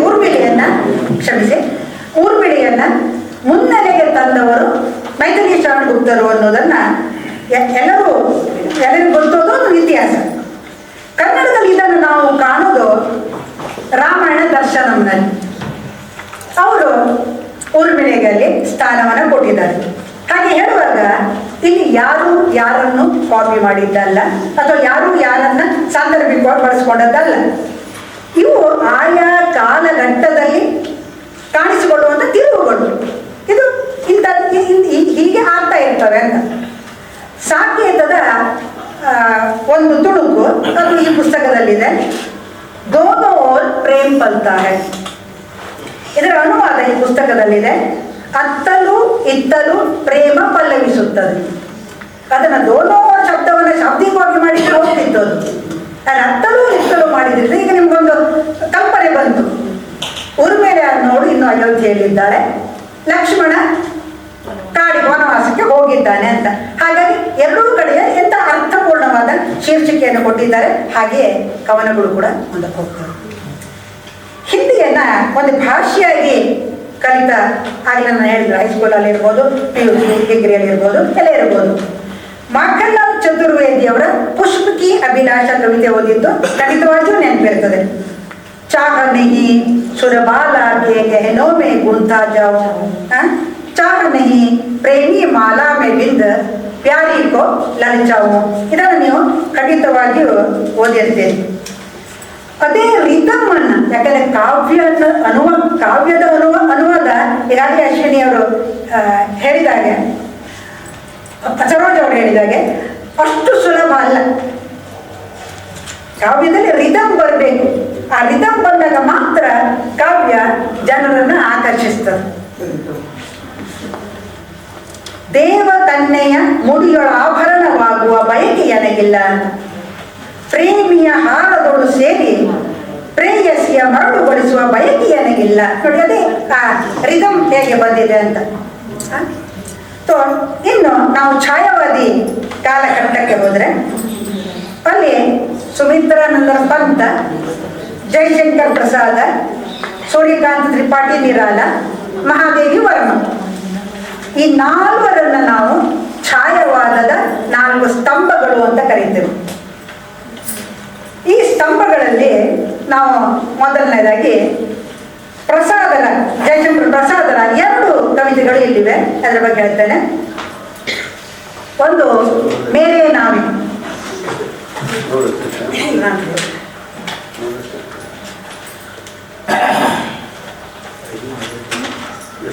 ले चल फुलावा देकर मेरे नाविक धीरे धीरे, ಈ ಕವಿತೆ. ಇನ್ನೊಂದು ಭೀತಿ ವಿಭಾವರಿ ಜಾಗರಿ, ಇಲ್ಲಿ ನೋಡಿ. अंबर पनघट पर डुबो रही तारा घट ಉಷಾನಾಗ. ರೂಪಕ ಅಲಂಕಾರದ ಉದಾಹರಣೆ ಕೊಡುವುದಕ್ಕೆ ಇದನ್ನು ಬಿಟ್ಟು ನಾನು ಬೇರೆ ಯಾವುದು ಕಾಣ್ತಾನೆ ಇರಲಿಲ್ಲ ನಾನು ಪಾಠ ಮಾಡುವಾಗ. ಹೇಗೆಂದ್ರೆ ಅಂಬರ ಅನ್ನುವಂಥ ಬಾವಿಕಟ್ಟೆ, ತಾರೆ ಎನ್ನುವಂಥ ಕೊಡಪನ, ಉಷೆ ಅನ್ನುವಂಥ ಸುಂದರಿ. ಸೊ ಇದನ್ನ ಅನ್ನುವಂಥ ಇಲ್ಲ ಅಲ್ಲಿ, ಅದುವೇ ರೂಪಕ ಅಲಂಕಾರದ ರೂಪದಲ್ಲಿ ಬಹಳ ಚೆನ್ನಾಗಿ ಅವರಲ್ಲಿ ವರ್ಣಿಸಿದ್ದಾರೆ. ಇದು ಛಾಯವಾದ ಅಥವಾ ರಮ್ಯವಾದಕ್ಕೆ ಅತ್ಯಂತ ಉತ್ತಮವಾದ ಉದಾಹರಣೆ. ಇವರು ಬೇಗ ತೀರ್ಕೊಂಡ್ಬಿಟ್ರು. ಪ್ರಸಾದರನ್ನ ಬಿಟ್ಟು ಇನ್ನೂ 3 ಬಗ್ಗೆ ಹೇಳಿದ್ನಲ್ವ ಛಾಯವಾದದ, ಅವ್ರು ಯಾರು ಛಾಯವಾದಕ್ಕೆ ಸ್ಟಕ್ ಆಗಿ ಉಳಿಲಿಲ್ಲ. ಮುಂದೆ ಬೇರೆ ಬೇರೆ ವಾದಗಳಲ್ಲಿ ತಮ್ಮನ್ನು ತೊಡಗಿಸಿಕೊಂಡ್ರು. ಅದರಲ್ಲಂತೂ ನಿರಾಳರು, ಸೂರ್ಯಕಾಂತ್ ತ್ರಿಪಾಠಿ ನಿರಾಳರು, ಅವರು ಆ ಕಾಲಘಟ್ಟದಿಂದ ಎಷ್ಟೋ ಮುಂದಕ್ಕೆ ಹೋಗಿ ಆ ಮುಂದೆ ಇನ್ನು ಅದು ಬಂದೇ ಇರಲಿಲ್ಲ ಆ ಸಂದರ್ಭದಲ್ಲಿ ಸಾಹಿತ್ಯದಲ್ಲಿ ಅಂತ ಕವಿತೆಗಳನ್ನ ಅವರು ಬರೆದಿದ್ದಾರೆ. ಅದನ್ನ ಈಗಾಗಲೇ ನೀವು ಕೇಳಿದಿರಿ. वो तोड़ती पत्थर इलाहाबाद की सड़क पर मैंने देखा वो तोड़ती पत्थर. ಅವಳು ಕಲ್ಲು ಒಡೆಯುವವಳು, ಇದು ಶೀರ್ಷಿಕೆ. ಅವಳು ಕಲ್ಲು ಒಡೆಯುವವಳು, ಅಲಹಾಬಾದಿನ ಹಾದಿಯ ಮೇಲೆ ನಾನು ನೋಡಿದೆ ಅವಳು ಕಲ್ಲು ಒಡೆಯುವವಳು ಅಂತ. ಇದು ಅತ್ಯಂತ ಚಾಲೆಂಜಿಂಗ್ ಆದಂಥ ಒಂದು ಪ್ರಗತಿಶೀಲ ಕವಿತೆ, ಪ್ರಗತಿವಾದಿ ಕವಿತೆ, ಛಾಯವಾದ ಕಾಲಘಟ್ಟದಲ್ಲಿ ಬಂದ ಪ್ರಗತಿವಾದಿ ಕವಿತೆ ಇದು. ನನಗೆ ಕೆಲವೊಮ್ಮೆ ಅನಿಸೋದುಂಟು, ಪೂರ್ತಿ ಕವಿತೆಯನ್ನು ಕನ್ನಡದಲ್ಲಿ ಓದಿದ ಮೇಲೆ ಇದೇ ಕವಿತೆಯನ್ನ ಸುಮಂಗಲರು ಮತ್ತೊಂದು ಸಲ ಹಿಡ್ಕೊಂಡು ಬರೀದ್ರೆ ಮತ್ತೂ ಚೇಂಜ್ ಮಾಡಿ ಬರೀತಾರೆ. ಅಷ್ಟು ಚಾಲೆಂಜಿಂಗ್ ಆದಂಥ ಕವಿತೆ ಅದು. ಇನ್ನು ಕೆಲವನ್ನ ಇಷ್ಟಕ್ಕೆ ನಿಲ್ಲಿಸ್ತಾ ಇದ್ದಾನೆ, ಯಾಕೆ ನೀವು ಓದಬೇಕು ಅದನ್ನು, ಪುಸ್ತಕವನ್ನು ಓದಿ ಅಂತ ಹೇಳೋದಕ್ಕಾಗಿ ನಾನು ಕೆಲವು ತುಣುಕುಗಳನ್ನ ಅಷ್ಟೇ ಹೇಳ್ತಾ ಇದ್ದೇನೆ. ಸೊ ಇಲ್ಲಿ ಬಂದಿರುವ ಸುಮಿತ್ರಾನಂದ ಪಂತರ ನೇಗಿಲು ಮತ್ತು ತಾಜ್ ಕವಿತೆಗಳು, ಇದು ಕೂಡ ರಮ್ಯವಾದಿ ಅಥವಾ ಛಾಯಾವಾದಿ ಕವಿತೆಗಳಲ್ಲ. ಅದರಲ್ಲಂತೂ ತಾಜ್ ಕವಿತೆ ಅದು ಸಾಮ್ಯವಾದಿ, ಒಂದು ರೀತಿಯಲ್ಲಿ ಹೇಳುವುದಾದ್ರೆ ಮಾರ್ಕ್ಸ್ವಾದಿ ಕವಿತೆ ಅದು. मानो ऐसी भी क्या विरक्ति जीवन के प्रति प्रेत और छाया से रति. ಇದರ ಅನುವಾದ ನೋಡಿ. ಮಾನವ ಇಂಥ ವಿರಕ್ತಿ ಏಕೆ ಬದುಕ ಕುರಿತು, ಆತ್ಮದ ಅಪಮಾನ, ಪ್ರೇತ ಮತ್ತು ಛಾಯೆಯೊಂದಿಗೆ ರತಿ, ಇದೇ ಪ್ರೇಮ ಪೂಜೆ. ಆದರೆ ನಾವು ಸಾವು ವರಿಸಬೇಕೆ, ಸ್ಥಾಪಿಸಿ ಕಂಕಾಲ ಬದುಕಿನ ಅಂಗಳ ತುಂಬಬೇಕೆ ಅನ್ನುವಂಥದ್ದು. ಸೊ ಪಂತ್ ಈಗಾಗಲೇ ಡಾಕ್ಟರ್ ಭಟ್ರು ಹೇಳಿದ್ದಾರೆ, ಅವರು ಪಂತ್ ಮತ್ತು ಬೇಂದ್ರೆಯವರ ಬಗ್ಗೆ ಆಳವಾದ ಅಧ್ಯಯನ ನಡೆಸಿದವರು, PhD ಥೀಸಿಸ್ ಕೂಡ ಅವ್ರದ್ದು. ವಿಶೇಷ ಅಂದರೆ ಪಂತರಿಗೆ ಬೇಂದ್ರೆಯವರಿಗೆ ಏಕಕಾಲದಲ್ಲಿ ಜ್ಞಾನಪೀಠ ಪುರಸ್ಕಾರ ಬಂತು, ಅದು ಕೂಡ 50-50. ಅವರಿಗೆ ಚಿದಂಬರ ಕಾವ್ಯ ಸಂಕಲನಕ್ಕೆ ಬಂದರೆ ಇವರಿಗೆ 4 ತಂತಿಗೆ ಬಂತು. ಹೀಗೆ ಅವರು ಕೇವಲ ಪಂತರು ಛಾಯವಾದ ಅಥವಾ ರಮ್ಯವಾದದಿಂದ ಮುಂದೆ ಹೋದ ತುಂಬ ಚೇಂಜ್ ಆಗಿ ಬೇರೆ ಬೇರೆ ವಾದಗಳನ್ನ ಮಂಡಿಸಿದ್ದಕ್ಕೆ ಕೆಲವರು ಅವರನ್ನು ಗಿರ್ಗಿಟ್ಕಿ ಥರ ರಂಗ ಬದಲನೆವಾದಿ ಅಂತ ಅವರಿಗೆ ಆಗದಿದ್ದ ವಿಮರ್ಶಕರು ಹೇಳಿದ್ದಾರೆ. ಊಸರವಳ್ಳಿ ಜಾತಿಯವರನ್ನು ನನಗೆ ತಿಳಿದ ಮಟ್ಟಿಗೆ ಖಂಡಿತವಾಗಿಯೂ ಅಲ್ಲ. ಯಾಕೆ ಅಂದರೆ ಒಂದು ವಿಕಾಸಶೀಲ ಮನೋಭಾವದ ಕವಿ ಏನಿರ್ತಾರಲ್ವ, ಅವರು ಅಥವಾ ಲೇಖಕರು ಸೃಜನಾತ್ಮಕ ಅಭಿವ್ಯಕ್ತಿಯಲ್ಲಿ ತೊಡಗಿಕೊಂಡಾಗ ಖಂಡಿತವಾಗಿಯೂ ವಿವಿಧ ಸ್ತರಗಳನ್ನು ದಾಟಿಕೊಂಡು ಹೋಗ್ತಾರೆ. ಅವರೆಂದು ನಿಂತ ನೀರಾಗುವುದಿಲ್ಲ ಅನ್ನೋದನ್ನ ಪಂತರು ತೋರಿಸಿಕೊಟ್ಟಿದ್ದಾರೆ ಅಂತ ನಾನು ತಿಳ್ಕೊಂಡಿದ್ದೇನೆ. ನೆಕ್ಸ್ಟ್ ಇನ್ನು ಮಹಾದೇವ ವರ್ಮನ ಬಗ್ಗೆ ಹೇಳೋದಾದ್ರೆ, ಅವರು ಆರಂಭದಲ್ಲಿ ಛಾಯಾವಾದಿ, ಅವರು ಕೂಡ ಜ್ಞಾನಪೀಠ ಪುರಸ್ಕೃತರು. ಅವರು ಆರಂಭದ ಕವಿತೆ ಛಾಯಾವಾದಿಯಾಗಿದ್ರು. ಮುಂದೆ ಅವರು ರಹಸ್ಯವಾದಕ್ಕೆ ಹೋಗ್ಬಿಡ್ತಾರೆ. ಅವರ ರಹಸ್ಯವಾದ ಅದ್ವೈತ ಫಿಲಾಸಫಿ. ಆ ಯಾಮ ಅನ್ನುವ ಸಂಗ್ರಹಕ್ಕೆ ಅವರಿಗೆ ಜ್ಞಾನಪೀಠ ಪುರಸ್ಕಾರ ಬಂದಿದೆ. ಅವರ ಅದ್ವೈತವಾದಿ ಶೀರ್ಷಿಕೆಯಲ್ಲಿ ಎಷ್ಟು ಚೆನ್ನಾಗಿ ಸುಮಂಗಲರು ಬಳಸ್ಕೊಂಡಿದ್ದಾರೆ ನೋಡಿ. ತುಮ್ ಮುಜ್ಮೆ ಪ್ರಿಯ ಫಿರ್ ಪರಿಚಯ ಕ್ಯಾ, ಎಷ್ಟು ಚಂದ ಅನ್ನೋದು ನೋಡಿ. ನೀನು ನನ್ನೋಳು ಪ್ರಿಯತಮ, ಬೇಕೆ ಮತ್ತೆ ಪರಿಚಯ. ಸಂಪೂರ್ಣ ಕವಿತೆಯನ್ನು ನೀವು ಓದಬೇಕು, ಆಸ್ವಾದನೆ ಮಾಡಬೇಕು.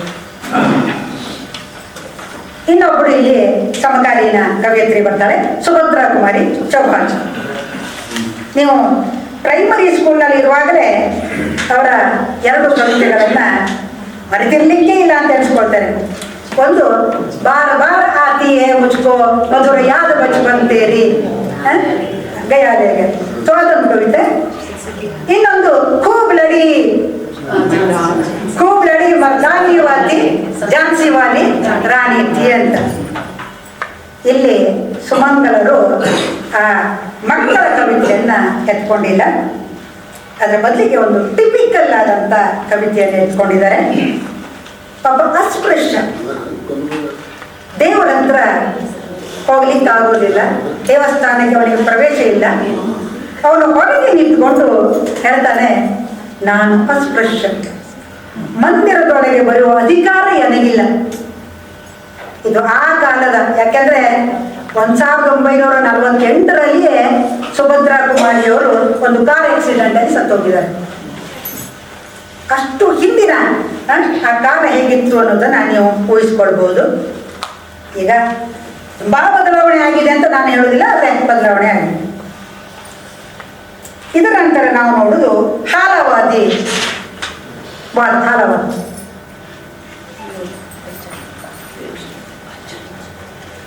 ಡಾಕ್ಟರ್ ಹರಿವಂಶ ರಾಯ್ ಬಚ್ಚನ್ನರ ನೆನಪು ಮಾಡ್ಕೋಬೇಕು. ಅಮಿತಾಬ್ ಬಚ್ಚನ್ ಒಮ್ಮೆ ವೇದಿಕೆಯಲ್ಲಿರುವಾಗ ಯಾರೋ ಪರಿಚಯಿಸಿದಂತೆ, ಹರಿವಂಶ ರಾಯ್ ಅಂದ್ರೆ ಅಮಿತಾಬ್ ಬಚ್ಚನ್ರ ತಂದೆ ಅಂತ. ಅದಕ್ಕೆ ಹರಿವಂಶ ರಾಯ್ ಅಮಿತಾಬ್ ಬಚ್ಚನ್ ಹೇಳಿದ್ರಂತೆ, ಇಲ್ಲ ಇದು ಪರಿಚಯ ತಪ್ಪು, ಹರಿವಂಶ ರಾಯ್ ಬಚ್ಚನ್ರ ಮಗ ನಾನು ಅಂತ ಪರಿಚಯ ಮಾಡಿಕೊಡು ವೇದಿಕೆಗೆ ಅಂತ. ಇದು ಒಂದು. ಆಮೇಲೆ ಇನ್ನೊಂದು ಕಡೆ ಈ ಸಿನಿಮಾದವರಿಗೆ ಬೇರೆ ಬೇರೆ ಸ್ಟ್ರೀಮ್ನವರು ಹಾಗಾದ್ರೆ ಗೌರವ ಡಾಕ್ಟರೇಟ್ ಕೊಡ್ತಾ ಇರ್ತಾರಲ್ವ, ಅಮಿತಾಬ್ ಬಚ್ಚನ್ರಿಗೂ ಗೌರವ ಡಾಕ್ಟರೇಟ್ ಬಂದಿದೆ. ವೇದಿಕೆಯಲ್ಲಿ ಅವರು ಪರಿಚಯಿಸ್ತಾರೆ, ಡಾಕ್ಟರ್ ಅಮಿತಾಬ್ ಬಚ್ಚನ್ ಅಂತ. ಆ ಗೌರವ ಎತ್ತರಿಂದ ತಕ್ಷಣ ಹೇಳ್ತಾರೆ, ವಾಪಸ್ ತಗೊಳ್ಳಿ ನಿಮ್ಮ ಮಾತನ್ನ, ನಮ್ಮ ಮನೆಯಲ್ಲಿ ಇರೋರು ಒಬ್ಬರೇ ಡಾಕ್ಟರ್, ಓ ಮನೆ ಬಾಬೂಜಿ. ಅವರು ಲಂಡನ್ನಿಗೆ ಹೋಗಿ PhD ಮಾಡಿ ಬಂದಿದ್ದಾರೆ, ನಮ್ಮದೆಲ್ಲ ತೂಗ ಹಾಕಿದ್ದು. ಸೊ ಆ ರೀತಿಯಾಗಿ ಅವರು ತಮ್ಮ ತಂದೆಯ ಬಗ್ಗೆ ಹೇಳ್ತಾರೆ. ಈ ಹಾಲ ಅಂದ್ರೆ ಶರಾಬು. ಇವರೇನಪ್ಪ ಯಾವ್ದಾದ್ರು ಶರಾಬು ಖಾನೆಯ ಅಡ್ವರ್ಟೈಸ್ಮೆಂಟ್ ಕೊಡ್ತಾ ಇದ್ದಾರಾ ಅಂತ ತಿಳ್ಕೊಬೇಡಿ. ಆ ಹಾಲವಾದವನ್ನು ಯಾವ ರೀತಿ ತಗೊಂಡಿದ್ದಾರೆ ಅಂದ್ರೆ, ಹಿಂದೂ और मुसलमान दो अलग अलग, दोनों जब तक जाते मंदिर मस्जिद, ಅದೇನ್ ಮಾಡ್ತದೆ, ಜಗಳವಾಡಿಸ್ತದೆ ಹಿಂದೂ ಮುಸ್ಲಿಮರ ಮಧ್ಯೆ. ಆದ್ರೆ ಶರಾಬ್ ಖಾನೆಗೆ ಹೋದ್ರೆ ಅಲ್ಲಿ ನೋಡಪ್ಪ ಮುಸಲ್ಮಾನರು ಅಲ್ಲಿ ಕುತ್ಕೋಬೇಕು, ಹಿಂದೂಗಳು ಇಲ್ಲಿ ಕುತ್ಕೋಬೇಕು ಅಂತಿಲ್ಲ. ಸೊ ಎಲ್ಲರಿಗೂ ಸಮಾನವಾದ ವಾತಾವರಣವನ್ನು ಕಲ್ಪಿಸಿಕೊಡ್ತದೆ ಅನ್ನೋದನ್ನ ಹೇಗೆ ಸಾಂಕೇತಿಕವಾಗಿ ಇಲ್ಲಿ ಅವರು ಬಳಸಿದ್ದಾರೆ. ಇಲ್ಲಿ ಅನುವಾದ ಕೂಡ ಅಷ್ಟೇ ಚೆನ್ನಾಗಿದೆ. ಹಿಂದೂ ಮುಸಲ್ಮಾನರು ಮಂದಿರ ಮಸೀದಿಗೆ ಹೋಗುತ್ತಾರೆ, ಜಗಳವಾಡಿಸುವುದು ಮಂದಿರ ಮಸೀದಿ, ಒಂದುಗೂಡಿಸುವುದು ಮಧುಶಾಲೆ ಅಂತ. ಆ ಒಂದು ಸಮಾನತೆಯ ಭಾವವನ್ನು ಅಲ್ಲಿ ನಾವು ನೋಡ್ತೇವೆ. ಇದು ಛಾಯವಾದ ಮುಗಿತಾ ಇದ್ದ ಹಾಗೆ ಸ್ವಾತಂತ್ರ್ಯ ಪೂರ್ವದ ವಿದ್ರೋಹಿ ಕವಿತೆ ಅನ್ನೋದೊಂದು ನಾವು ಗಮನಿಸ್ತೇವೆ. ಅದರಲ್ಲಿ ದಿನಕರರನ್ನು, ರಾಮಧಾರಿ ಸಿಂಹ ದಿನಕರರನ್ನು ನೆನಪು ಮಾಡ್ಕೊಳ್ತೇವೆ. ಆ ದಿನಕರಿಗೆ ಕೂಡ ಊರ್ವಶಿ ಅನ್ನುವಂಥ ಕಾವ್ಯ ಸಂಗ್ರಹಕ್ಕೆ ಜ್ಞಾನಪೀಠ ಪುರಸ್ಕಾರ ಬಂದಿದೆ. ಇವರೆಲ್ಲ ವಿದ್ರೋಹಿ ಅಂದ ತಕ್ಷಣ ಅವರು ಎಕ್ಸ್ಟ್ರೀಮಿಸ್ಟ್ ಅಂತ ತಿಳ್ಕೊಳ್ಳೋದು ಬೇಡ. ಯಾಕಂದ್ರೆ ಅವರದೇ ಒಂದು ಕವಿತೆಯ ಸಾಲು ಹೇಳಬೇಕು. ಗಾಂಧಿ ಕೋ ಅಪನೆ ಸಾಥಲಿಯೇ, ಆಂಧಿ ಕೋ ಅಪನೆ ಹಾತಲಿಯೇ ಅಂತ. ಯಾವ ರೀತಿಯಲ್ಲಿ ಅವರು ಎರಡರ ಸಂಗಮವನ್ನು ಮುಂದಕ್ಕೆ ತಗೊಂಡು ಹೋಗ್ತಾರೆ ಅಂತ. ಇಲ್ಲಿ ಅವರ ಒಂದು ಕವಿತೆ ಬಂದಿದೆ, ಕಲಂ ಯಾಗಿ ತಲ್ವಾರ್ ಅಂತ. ಕವಿತೆ ಸೊಗಸಾದ ಅನುವಾದ ಇದೆ. ಎಲ್ಲಿ ಅಕ್ಷರಗಳು ಕಿಡಿಯಾಗುವವೋ ಕಲಮು ಹೂಳುವುದು ಬೆಂಕಿ. ನಿಮ್ಗೇನಾದರೂ ಧಾರವಾಡದವರಿಗೆ ಡಾಕ್ಟರ್ ಚಂದ್ರಶೇಖರ್ ಪಾಟೀಲ್ರನ್ನು ನೆನಪು ಮಾಡ್ಕೊಂಡು ಏನಾದರೂ ನೆನಪಾಗಿದ್ರೂ ಆಗಿರ್ಬೋದು. 70ರ ದಶಕದಲ್ಲಿ ಕನ್ನಡ ಬಂಡಾಯ ಕಾವ್ಯದ ಸ್ಲೋಗನ್ ಖಡ್ಗವಾಗಲಿ ಕಾವ್ಯ ಜನರ ನೋವಿಗೆ ಮಿಡಿಯುವ ಪ್ರಾಣಮಿತ್ರ ಅಂತ. ಆದರೆ ಇದು 80ರ ದಶಕದ್ದು. ರಾಮಧಾರಿ ಸಿಂಹ ದಿನಕರ್ ಇದ್ದದ್ದು ನೆಹರೂರವರ ಕಾಲದಲ್ಲಿ. ಅವರ ಸಂಸ್ಕೃತಿಗೆ 4 ಅಧ್ಯಾಯ ಅನ್ನುವ ಪುಸ್ತಕಕ್ಕೆ ನೆಹರೂರವರು ಮುನ್ನುಡಿ ಬರೆದಿದ್ರು. ಯಾಕೆ ನಾನು ಹೇಳಿದ್ರು, ಕಾಲಘಟ್ಟಗಳು ಬದಲಾಗ್ತಾ ಹೋಗ್ತವೆ ಅಂತ. ಬೇರೆ ಬೇರೆ ಸಂದರ್ಭದಲ್ಲಿ ಬೇರೆ ಬೇರೆ ರೀತಿಯನ್ನು ನಾವು ನೋಡ್ತೇವೆ. ಇನ್ನು ನೆಕ್ಸ್ಟ್ ಬೇಂದ್ರೆ ಮನೆಗೆ ಆಗಾಗ ಬಂದು ಕರ್ಕೊಂಡು ಹೋಗಿದ್ರು ಭಟ್ರುಗಳು ಅಂತ ಜ್ಞಾನಪೀಠ ಪುರಸ್ಕೃತರಾದಂಥ ಅಜ್ಞೇಯರು. ಇವರು ಟಿ.ಎಸ್. ಎಲಿಯಟ್ರ the waste land and other poems ಪ್ರಭಾವಕ್ಕೊಳಗಾದವರು. ಅವರ ಪ್ರಸಿದ್ಧ ಕವಿತೆಗಳಾದ ಕಿತನಿ ನಾವೊಮ್ಮೆ ಕಿತನಿ ಬಾರ್, ಅದೇ ಸಂಗ್ರಹಕ್ಕೆ ಜ್ಞಾನಪೀಠ ಪುರಸ್ಕಾರ ಬಂದಿರೋದು. ಕಿತನಿ ನಾವೊಮ್ಮೆ ಕಿತನಿ ಬಾರ್ ಕವಿತೆ ಈ ಪುಸ್ತಕದಲ್ಲಿದೆ ಅನುವಾದದಲ್ಲಿ. ಹಾಗೆ ನದಿ ಕೆ ದ್ವೀಪ್ ಅನ್ನುವಂಥ ಕವಿತೆ ಕೂಡ ಇದೆ. ಅವರ ಶೇಖರ್ ಏಕ ಜೀವನಿ 2 ಅಧ್ಯಾಯವನ್ನು ವೀಣಾ ಶಾಂತೇಶ್ವರರು ಕನ್ನಡಕ್ಕೆ ಅನುವಾದ ಮಾಡಿದ್ದಾರೆ. ಆ ನದಿ ಕೆ ದ್ವೀಪ್ ನೋಡಿ, ಹಮ್ ನದಿ ಕೆ ದ್ವೀಪ್ है, हम नहीं कहते हमें छोड़कर ಸ್ರೋತಸ್ವಿನಿ बह जाए. ಅಂದರೆ ಆಧುನಿಕತೆಯೂ ಬೇಕು, ಪರಂಪರೆಯೂ ಜೊತೆಗೆ ಹೋಗಬೇಕು. ಆಧುನಿಕತೆ ಪರಂಪರೆಯನ್ನು ಒಟ್ಟಾಗಿ ತಗೊಂಡು ಹೋಗುವ ಸಂದರ್ಭದಲ್ಲಿ ನಿಮಗೆ ನೆನಪಾಗ್ಬೋದು ಗೋಪಾಲಕೃಷ್ಣ ಅಡಿಗರು. ಗೋಪಾಲಕೃಷ್ಣ ಅಡಿಗರನ್ನ ನೀವು ನೆನಪು ಮಾಡಬಹುದು. ಹೊಸ ನೆತ್ತ ರುಕ್ಕುಕ್ಕಿ ಆರಿ ಹೋಗುವ ಮುನ್ನ, ಹರಿಯದಿ ಮಾಂತ್ರಿಕನ ಮಾಟ ಮಸಳುವ ಮುನ್ನ, ಉತ್ಸಾಹ ಸಾಹಸದ ಉತ್ತುಂಗ ಬೀಚಿಗಳ ಈ ಕ್ಷುಬ್ಧ ಸಾಗರವು ಬತ್ತಿ ಹೋಗುವ ಮುನ್ನ, ಕಟ್ಟುವೆವು ನಾವು ಹೊಸ ನಾಡೊಂದನ್ನು, ರಸದ ಗೀಡೊಂದನ್ನು. ಸೊ ಆ ಒಂದು ಸಂದರ್ಭವನ್ನ ಇವರ 2 ನದಿಗೆ ಹಮ್ ನದಿ ಕೆ ದ್ವೀಪ, ಹಮ್ ನಹೀ ಕೇತೆ ಹಮ್ಕೋ ಛೋಡ್ಕರ್ ಸ್ವತಸ್ವಿನಿ ಬಹ ಜಾಯೆ. ನಾವು ದ್ವೀಪ, ಅದು ನಮ್ಮನ್ನು ಬಿಟ್ಟು ಅದು ಹೋಗ್ಬಾರ್ದು. ಸೊ ಆ ರೀತಿಯ ಒಂದು ಇದನ್ನು ನಾವು ನೋಡ್ತೇವೆ. ನೆಕ್ಸ್ಟ್ ಬಂದು ಇಲ್ಲಿ ಪ್ರಗತಿಶೀಲ ಕವಿತೆಗಳು. ಶಂಶೇರ್ ಬಹದ್ದೂರ್ ಸಿಂಗ್, ನಾಗಾರ್ಜುನ್ ಮತ್ತು ತ್ರಿಲೋಚನರು ಇದರಲ್ಲಿ ಮುಖ್ಯ. ಅವರನ್ನು ನಾವು ಮುತ್ತುಗದ 3 ಎಲೆ ಅಂತ ಹೇಳ್ತೇವೆ. ತಲಾಶ್ಗೆ ತೀರ್ಪ. ಇಲ್ಲಿ ನಾಗಾರ್ಜುನರ ಕವಿತೆ ಇದೆ, ಶಂಶೇರ್ ಬಹದ್ದೂರ್ ಸಿಂಗರ ಕವಿತೆ ಇದೆ, ತ್ರಿಲೋಚನರದ್ದು ಇಲ್ಲ. ಬಹುಶಃ ಅದು ಟೆಕ್ನಿಕಲಿ ಸುಮಂಗಲರು ಬಿಟ್ಟಿರಬಹುದು. ನಾಗಾರ್ಜುನರ ಒಂದು ಕವಿತೆ ಅಕಾಲ ಔಸ್ಕೆ ಬಾದ್, ಇದು ಕೇವಲ 8 ಸಾಲಿನ ಕವಿತೆ. ಬರಗಾಲ ಮತ್ತು ನಂತರ ಬರಗಾಲ ಬಂದಾಗ ಸ್ಥಿತಿ ಹೇಗಿತ್ತು. ಕೇವಲ 8 ಸಾಲಿನ ಈ ಕವಿತೆಯನ್ನು ನಾನು ಹೇಳ್ತೇನೆ. ಏನು ಗೊತ್ತಾ, ಅಕ್ಕಿ ಕಾಳಿನಲ್ಲಿ ಭಗವದ್ಗೀತೆ ಬರೆದಾಗ ಅಂತ ಅದ್ಭುತವಾದ ಕವಿತೆ. ನೀವು ಅದನ್ನು ನೋಡಿ ಎಂಜಾಯ್ ಮಾಡಿ, ಓದಿ ಅದನ್ನು. ಅಷ್ಟು ಚೆನ್ನಾಗಿ ಈ ಪುಸ್ತಕದಲ್ಲಿ ಸುಮಂಗಲರು ಬರ್ತೀವಿ. ಭವಾನಿ ಪ್ರಸಾದ್ ಮಿಶ್ರರನ್ನ ತಗೊಳ್ತೇನೆ ಮಧ್ಯದಲ್ಲೊಮ್ಮೆ. ಗೀತ್ ಫರೋಶ್ ಅನ್ನ ಹಾಡು ಮಾರುವವನು. ಈ ಹಾಡು ಮಾರುವವರು ಒಂದ್ ಕಡೆ ಹೇಳ್ತಾರೆ, ಈ ದೇಶದಲ್ಲಿ ರಾಯಲ್ಟಿಯಿಂದ ಬದುಕೋದು ಕಷ್ಟ ಅಂದ್ರೆ ಕಷ್ಟ. ಸ್ವಾಂತದಲ್ಲಿ ರಾಜೇಂದ್ರ ಯಾದವರ ಅದನ್ನ ರಾಜದೇವರು ಉದಾಹರಣೆ ಕೊಟ್ಟಿದ್ದಾನೆ. ಆದರೆ ಆ ಕವಿತೆ ಹೇಗಿದೆ ನೋಡಿ. ಹೌದು ಸ್ವಾಮಿ, ನಾನು ಹಾಡು ಮಾಡ್ತೇನೆ. ಇದಕ್ಕಿಂತ ಮೊದಲು ಹೇಳ್ಬೇಕಾದದ್ದು ಏನು ಗೊತ್ತಾ, ಇಡೀ ಸುಮಸಿರಿ ಸಂಕಲನದಲ್ಲಿ ಎಲ್ಲ ಕವಿತೆಗಳು ಕೂಡ ಗ್ರಾಂಥಿಕ ಕನ್ನಡದಲ್ಲಿ ಇದೆ. ಇದು ಒಂದು ಕವಿತೆ ಜವಾರಿ ಭಾಷೆಯಲ್ಲಿ. ಅದು ಆಡು ಮಾತಲ್ಲ, ಹಾಡು ಮಾಡೋದು ಆಡು ಮಾತು. ನೀವು ಆಡು ಮಾತು ಹೇಳ್ಬೇಡಿ. ಅದಕ್ಕೆ ನಾನು ಜವಾರಿ ಭಾಷೆ ಹೇಳಿದ್ದು.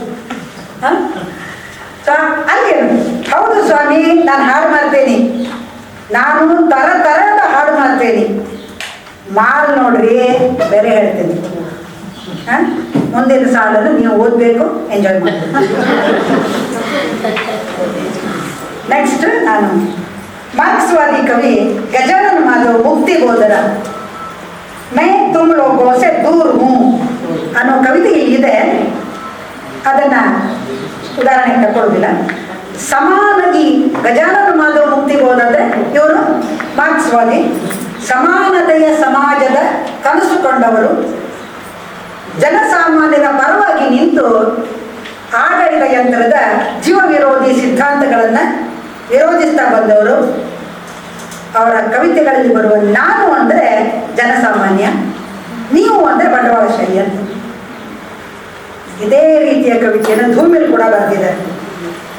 ದುರ್ದೈವ ಅಂದರೆ ಇಬ್ಬರು ಬೇಗ ಸತ್ತೋಗಿದ್ದಾರೆ. ಈ ಸಮಾಜ ಸುಧಾರಣೆ ಮಾಡಬೇಕು ಅಂತ ಕನಸು ಕಾಣುವವರ ಕನಸೆಲ್ಲ ಹೀಗೆ ಕರಗಿ ಹೋಗುವುದು ಸಾಮಾನ್ಯ. ಈ ಧೂಮಿಲರ ರೊಟ್ಟಿ ಮತ್ತು ಸಂಸತ್ತು ಕವಿತೆಯಲ್ಲಿದೆ. ಆ ಕವಿತೆ ಇಲ್ಲಿ ಹೇಳ್ತಾನೆ, ಒಬ್ಬ ರೊಟ್ಟಿ ಮಾಡುತ್ತಾನೆ, ಇನ್ನೊಬ್ಬ ರೊಟ್ಟಿ ತಿನ್ನುತ್ತಾನೆ, ಒಬ್ಬ ಮೂರನೇ ಮನುಷ್ಯನೂ ಇದ್ದಾನೆ. ಅವನು ರೊಟ್ಟಿ ಮಾಡುವುದೂ ಇಲ್ಲ, ರೊಟ್ಟಿ ತಿನ್ನುವುದೂ ಇಲ್ಲ. ಈ ಮೂರನೆಯವನು ಯಾರು ಅಂತ ಕೇಳಿದರೆ ನಮ್ಮ ಸಂಸತ್ತು ಮೌನವಾಗಿದೆ.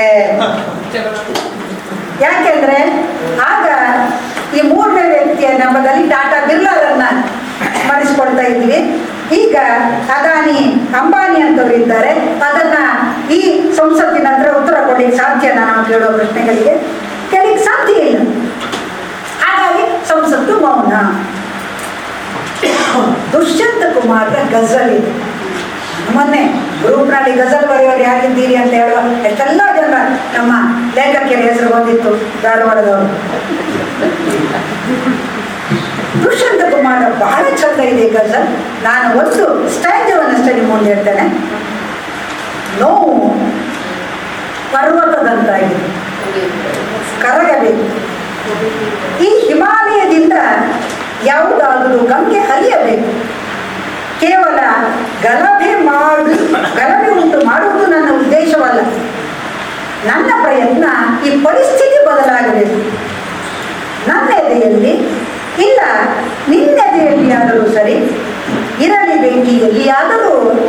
ಆದರೆ ಬೆಂಕಿ ಉರಿಯಬೇಕು, ಹೊತ್ತಬೇಕು. ಈ ಸೋಷಿಯೋ ಪೊಲಿಟಿಕಲ್ ಸ್ಥಿತಿಯ ಬಗ್ಗೆ ಯಾಕೆಂದರೆ ಎಷ್ಟೋ ಜನರು ಒಂದು ಸಮಾಜ ವಿರೋಧಿ ನೀತಿಯನ್ನು ವಿರೋಧಿಸ್ತಾ ಇರುವಾಗ ಎಲ್ಲೋ ಒಂದು ಮುಷ್ಟಿಯಷ್ಟು ಜನರು ಅದರ ಪರವಾಗಿ ಮಾತಾಡುವುದನ್ನು ನಾವು ನೋಡ್ತೇವೆ. ಸೊ ಇದನ್ನು ನಿಲ್ಲಬೇಕು. ಒಂದು ವಿರೋಧ ಅಂದರೆ ಎಲ್ಲರೂ ಅದನ್ನು ವಿರೋಧಿಸಬೇಕು ಅಂತ ಸ್ಥಿತಿ ನಿರ್ಮಾಣ ಆಗಬೇಕು ಅನ್ನೋದು ದುಷ್ಯಂತ ಕುಮಾರರ ಉದ್ದೇಶ. ಬಹಳ ಮಾರ್ಮಿಕವಾಗಿ ನೋಡಿ, ಈ ಅನುವಾದ ಎಷ್ಟು ಚೆನ್ನಾಗಿದೆ. ಒಂದು ಕನ್ನಡದ ಗಜಲನ್ನು ಕನ್ನಡದಲ್ಲಿ ಯಾರು ಬರೆದಿದ್ದಾರೆ ಅನ್ನೋಷ್ಟು ಚೆನ್ನಾಗಿ ಸುಮಂಗಲರು ಅನುವಾದ ಮಾಡಿದ್ದಾರೆ.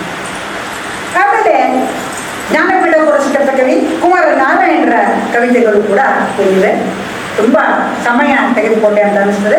ಹಾಗಾಗಿ ಇಲ್ಲಿ ಕವಯತ್ರಿಯರಾದ ಇಂದು ಜೈನ್, ಅಮೃತ ಭಾರತಿ, ಅಮಿತಾ ಶರ್ಮಾ, ಕಾತ್ಯಾಯಿನಿ, ಗಗನ್ ಗಿಲ್, ನಿಶಾ ನಿಶಾಂತ್, ಅನಾಮಿಕಾ, ನೀಲೇಶ್ ರಘುವಂಶಿ ಇವರ ಕವಿತೆಗಳಲ್ಲಿಯ ದುಡಿಯುವ ಮಹಿಳೆಯರ ಬವಣೆ, ಬಂಜೆಯ ಅವಳು ಅನುಭವಿಸುವ ನೋವು, ಸ್ವಾತಂತ್ರ್ಯ ಬಂದು 77 ವರ್ಷ ಆದರೂ ಕೂಡ ಒಬ್ಬ ಹೆಣ್ಮಗಳು, ನಮ್ಮ ಮನೆ ಮಗಳು ಹೊರಗೆ ಹೋದವಳು ಎಷ್ಟೊತ್ತಿಗೆ ಬರ್ತಾಳೇನೋ ಅಂತ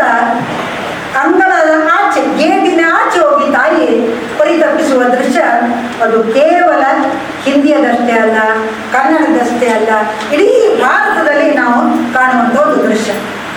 ಅದನ್ನು ಈ ಮಹಿಳೆಯರು ಬಹಳ ಚೆನ್ನಾಗಿ, ಮಹಿಳೆಯರು ಎದುರಿಸುವ ಎಲ್ಲ ಸಮಸ್ಯೆ ಇದು ಭಾರತಾದ್ಯಂತ ಸಮಸ್ಯೆ ಅನ್ನೋ ಹಾಗೆ ಇಲ್ಲಿ ಕವಿತೆಗಳಲ್ಲಿ ನಾವು ನೋಡ್ತೇವೆ. ಉತ್ತಮ ಸಂಕಲನವನ್ನು ಕನ್ನಡಕ್ಕೆ ಕೊಟ್ಟ ಸುಮಂಗಲಕ್ಕೆ ನಾನು ಮತ್ತೊಮ್ಮೆ ಅಭಿನಂದನೆಯನ್ನು ಕೊಟ್ಟಿದ್ದೇನೆ. ಅಯ್ಯೋ, ಕವನ ಸಂಕಲನವೇ ಅಂತ ಮೂಗು ಮುರಿದೇನೆ ಕವನ ಸಂಕಲನವನ್ನು ಪ್ರಕಟಿಸಿದ ಕಣಬೂರು ಅವರಿಗೆ ಕೂಡ ಹ್ಯಾಟ್ಸ್ ಆಫ್ ಅಂತ ಹೇಳ್ತೇನೆ ಅವರ ಅನುಪಸ್ಥಿತಿಯಲ್ಲಿ. ಒಟ್ಟಿನಲ್ಲಿ ಈ ಒಂದು ಸಂಕಲನವನ್ನು ನೀವೆಲ್ಲ ಓದಿ ಪ್ರೋತ್ಸಾಹಿಸಿ ಕೊಂಡು ಓದಿ ಅಂತ ಮತ್ತೊಮ್ಮೆ ನಿಮ್ಮಲ್ಲಿ ಹೇಳ್ತಾ ನನ್ನ ಮಾತುಗಳನ್ನು ಮುಗಿಸ್ತೇನೆ. ನಾನು ನಿಮಗೆಲ್ಲರಿಗೂ ಕೂಡ ನನ್ನನ್ನು ಇಷ್ಟು ಹೊತ್ತು ಸಹಿಸಿಕೊಳ್ಳೋದಕ್ಕೆ ಶರಣ. ಶುಭ ಸಂಜೆಯ ನಮನಗಳು. ಇವತ್ತಿನ ಒಂದು ಒಳ್ಳೆಯ ಗಳಿಗೆ ಅಂತಕ್ಕಂಥದ್ದು ಅದು ನನ್ನ ಪಾಲಿಗೆ ಒದಗಿ ಬಂದಿದೆ ಅಂತ ಹೇಳಕ್ಕೆ ಇಷ್ಟಪಡ್ತೇನೆ. ಅದರಲ್ಲಿ ಮತ್ತೊಂದು ವಿಶೇಷ ಏನಿದೆ ಅಂತ ಹೇಳಿದ್ರೆ, ಡಾಕ್ಟರ್ ಸುಮಂಗಲಾ ಮೊನ್ನೆಗಟ್ಟಿ ಮೇಡಮ್ ಅವರು ಬಂದಿರತಕ್ಕಂಥ ಪುಷ್ಪದ ಅಭಿಲಾಷೆ ಅಂತಕ್ಕಂಥ ಒಂದು ಕವನ. ಹಾಗೆ ನನ್ನ ಹೆಸರು ಕೂಡ ಸುಮ. ನಿಜವಾಗ್ಲೂ ನನಗೆ ಬಹಳ ಖುಷಿ ಅನ್ನಿಸ್ತು. ಮೇಡಮ್ ಹೇಳಿದ್ರು, ಇಲ್ಲ ಈ ಹಾಡುಗಳನ್ನು ಕಳಿಸ್ಬಿಟ್ಟು ನೀವು ನೋಡಿರಿ ಯಾವುದು ಆಯ್ಕೆ ಮಾಡಿ ಹಾಡ್ತೀರಾ ಅಂತ. ಹಾಗಾಗಿ ನನಗೆ ಈ ಸಾಹಿತ್ಯಕ್ಕೆ ಒತ್ತಡದಲ್ಲಿ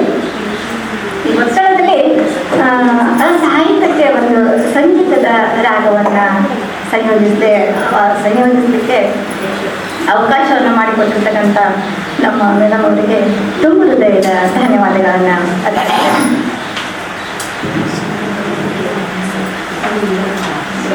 ಕವಿತೆಯ ಹೆಸರು ಪುಷ್ಪದ ಅಭಿಲಾಷೆ.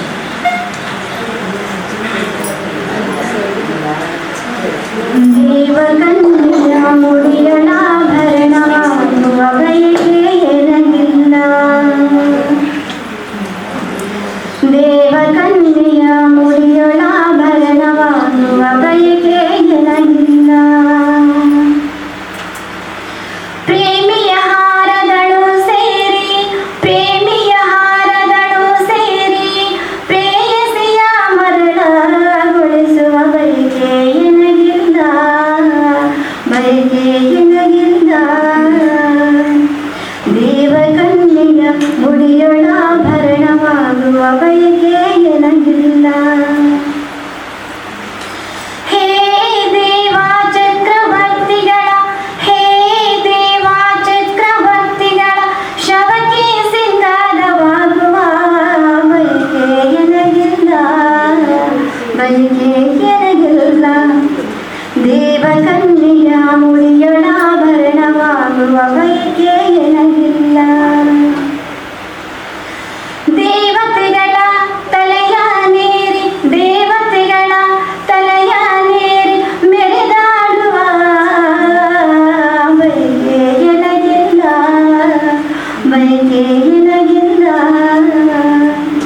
ದೇವಕನ್ಯೆಯ ಮುಡಿಯೊಳಾಭರಣವಾಗುವ ಬಯಕೆ ಎನಗಿಲ್ಲ. ಏನು ಮಾಡಲಿ ಬಿಡಿಸಿಕೊಂಡೆನ್ನ ತೂರಿ ಬಿಡು ತಾಯ್ನಾಡಿಗೆ, ತನ್ನ ತಲೆ ಕೊಡುವರ ದಾರಿಯಲ್ಲಿ ದಾರಿಯಲ್ಲಿ. ದೇವಕನ್ಯೆಯ ಮುಡಿಯೊಳಾಭರಣವಾಗುವ ಬಯಕೆ ಎನಗಿಲ್ಲ, ಆಗುವ ಬಯಕೆ ಎನಗಿಲ್ಲ, ಆಗುವ ಬಯಕೆ ಎನಗಿಲ್ಲ. ಮತ್ತೊಂದು ಏನಕ್ಕೆ ಏನು ಇಷ್ಟಪಡ್ತೀನಿ ಅಂತ ಹೇಳಿದ್ರೆ, ಸಾಹಿತ್ಯ ಬರ್ದಿರ್ತಾರೆ, ಆದರೆ ಅದು ಒಂದು ಅಕ್ಷರನು ತೆಗೆದ ಹಾಗೆ ಹಾಡಬೇಕಲ್ಲ, ಅದು ಸ್ವಲ್ಪ ಕಾಲಾವಕಾಶ ಬೇಕಾಗ್ತದೆ. ಆದರೂ ನನಗೆ ತಿಳಿದ ಮಟ್ಟದಲ್ಲಿ ನಾನು ಸ್ವಲ್ಪ ಪ್ರಯತ್ನವನ್ನು ಮಾಡಿದ್ದೀನಿ ಅಂತ ಹೇಳಿ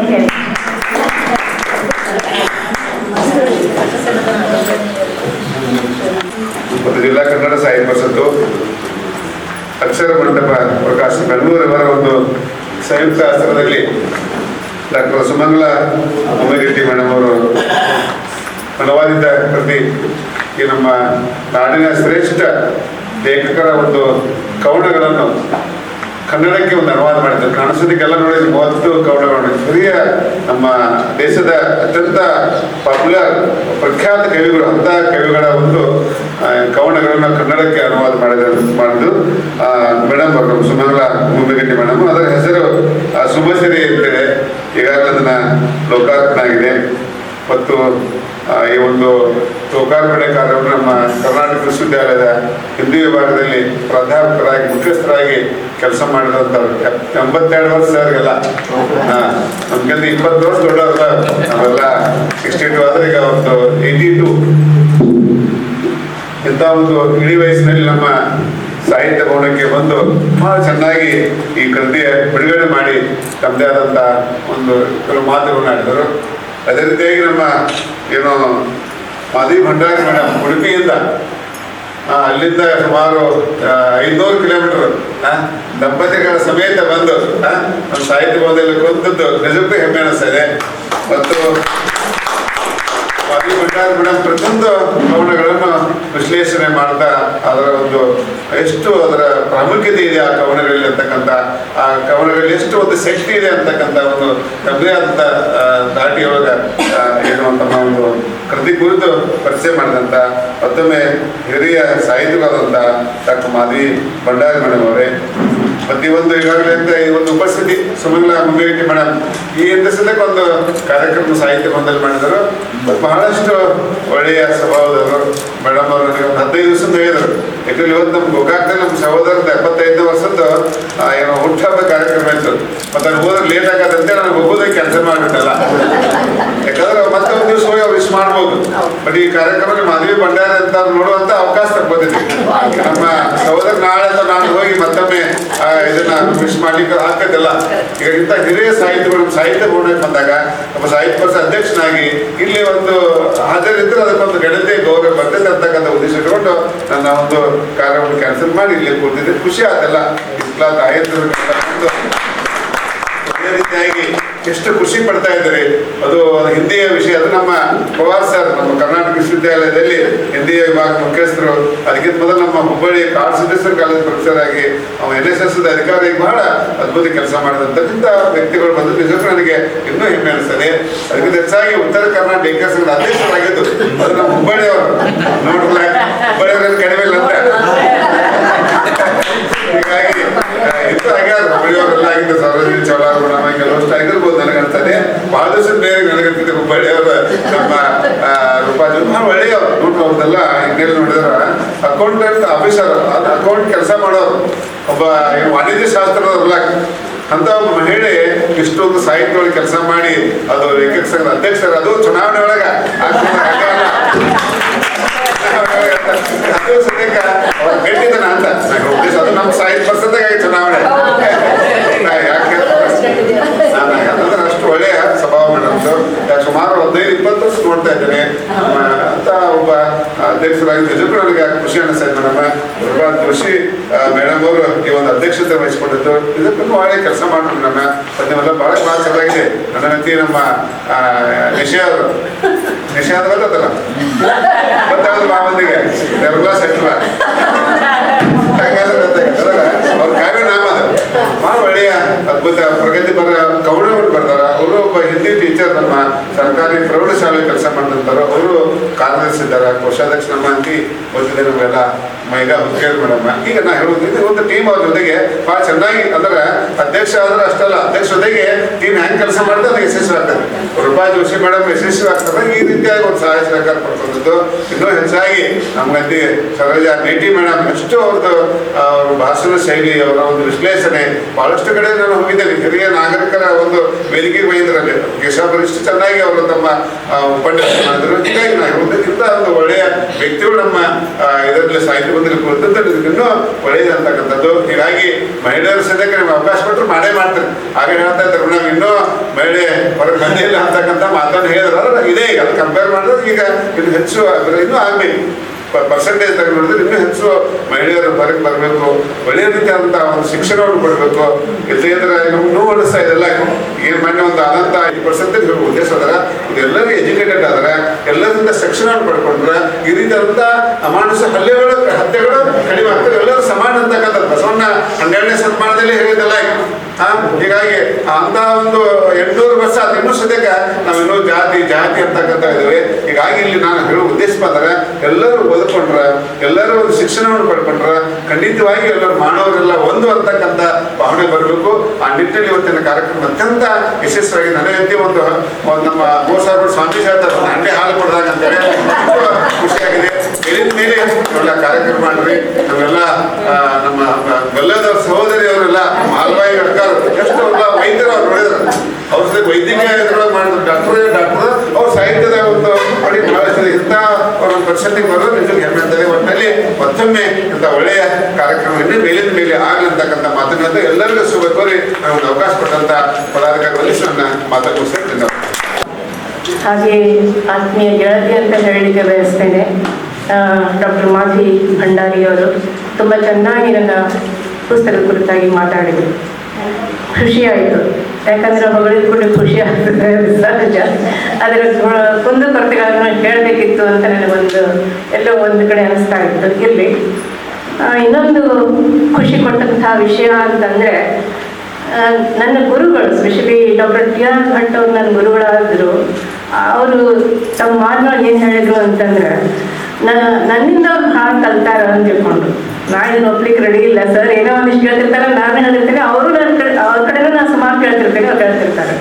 ಹಂಗಿರುವಾಗ ನಾನು ಸಾಕಷ್ಟು ನನ್ನಿಂದ ಕಲ್ತೇನೆ ಅಥವಾ ಅವ್ರಿಗೆ ಹೇಳೇನಿ ಅಂತ ಹೇಳೋದು ನನಗೆ ಯಾಕೋ ಅಷ್ಟು ಒಪ್ಕೊಳ್ಳಿಕ್ಕೆ ನಾನು ರೆಡಿ ಇಲ್ಲ.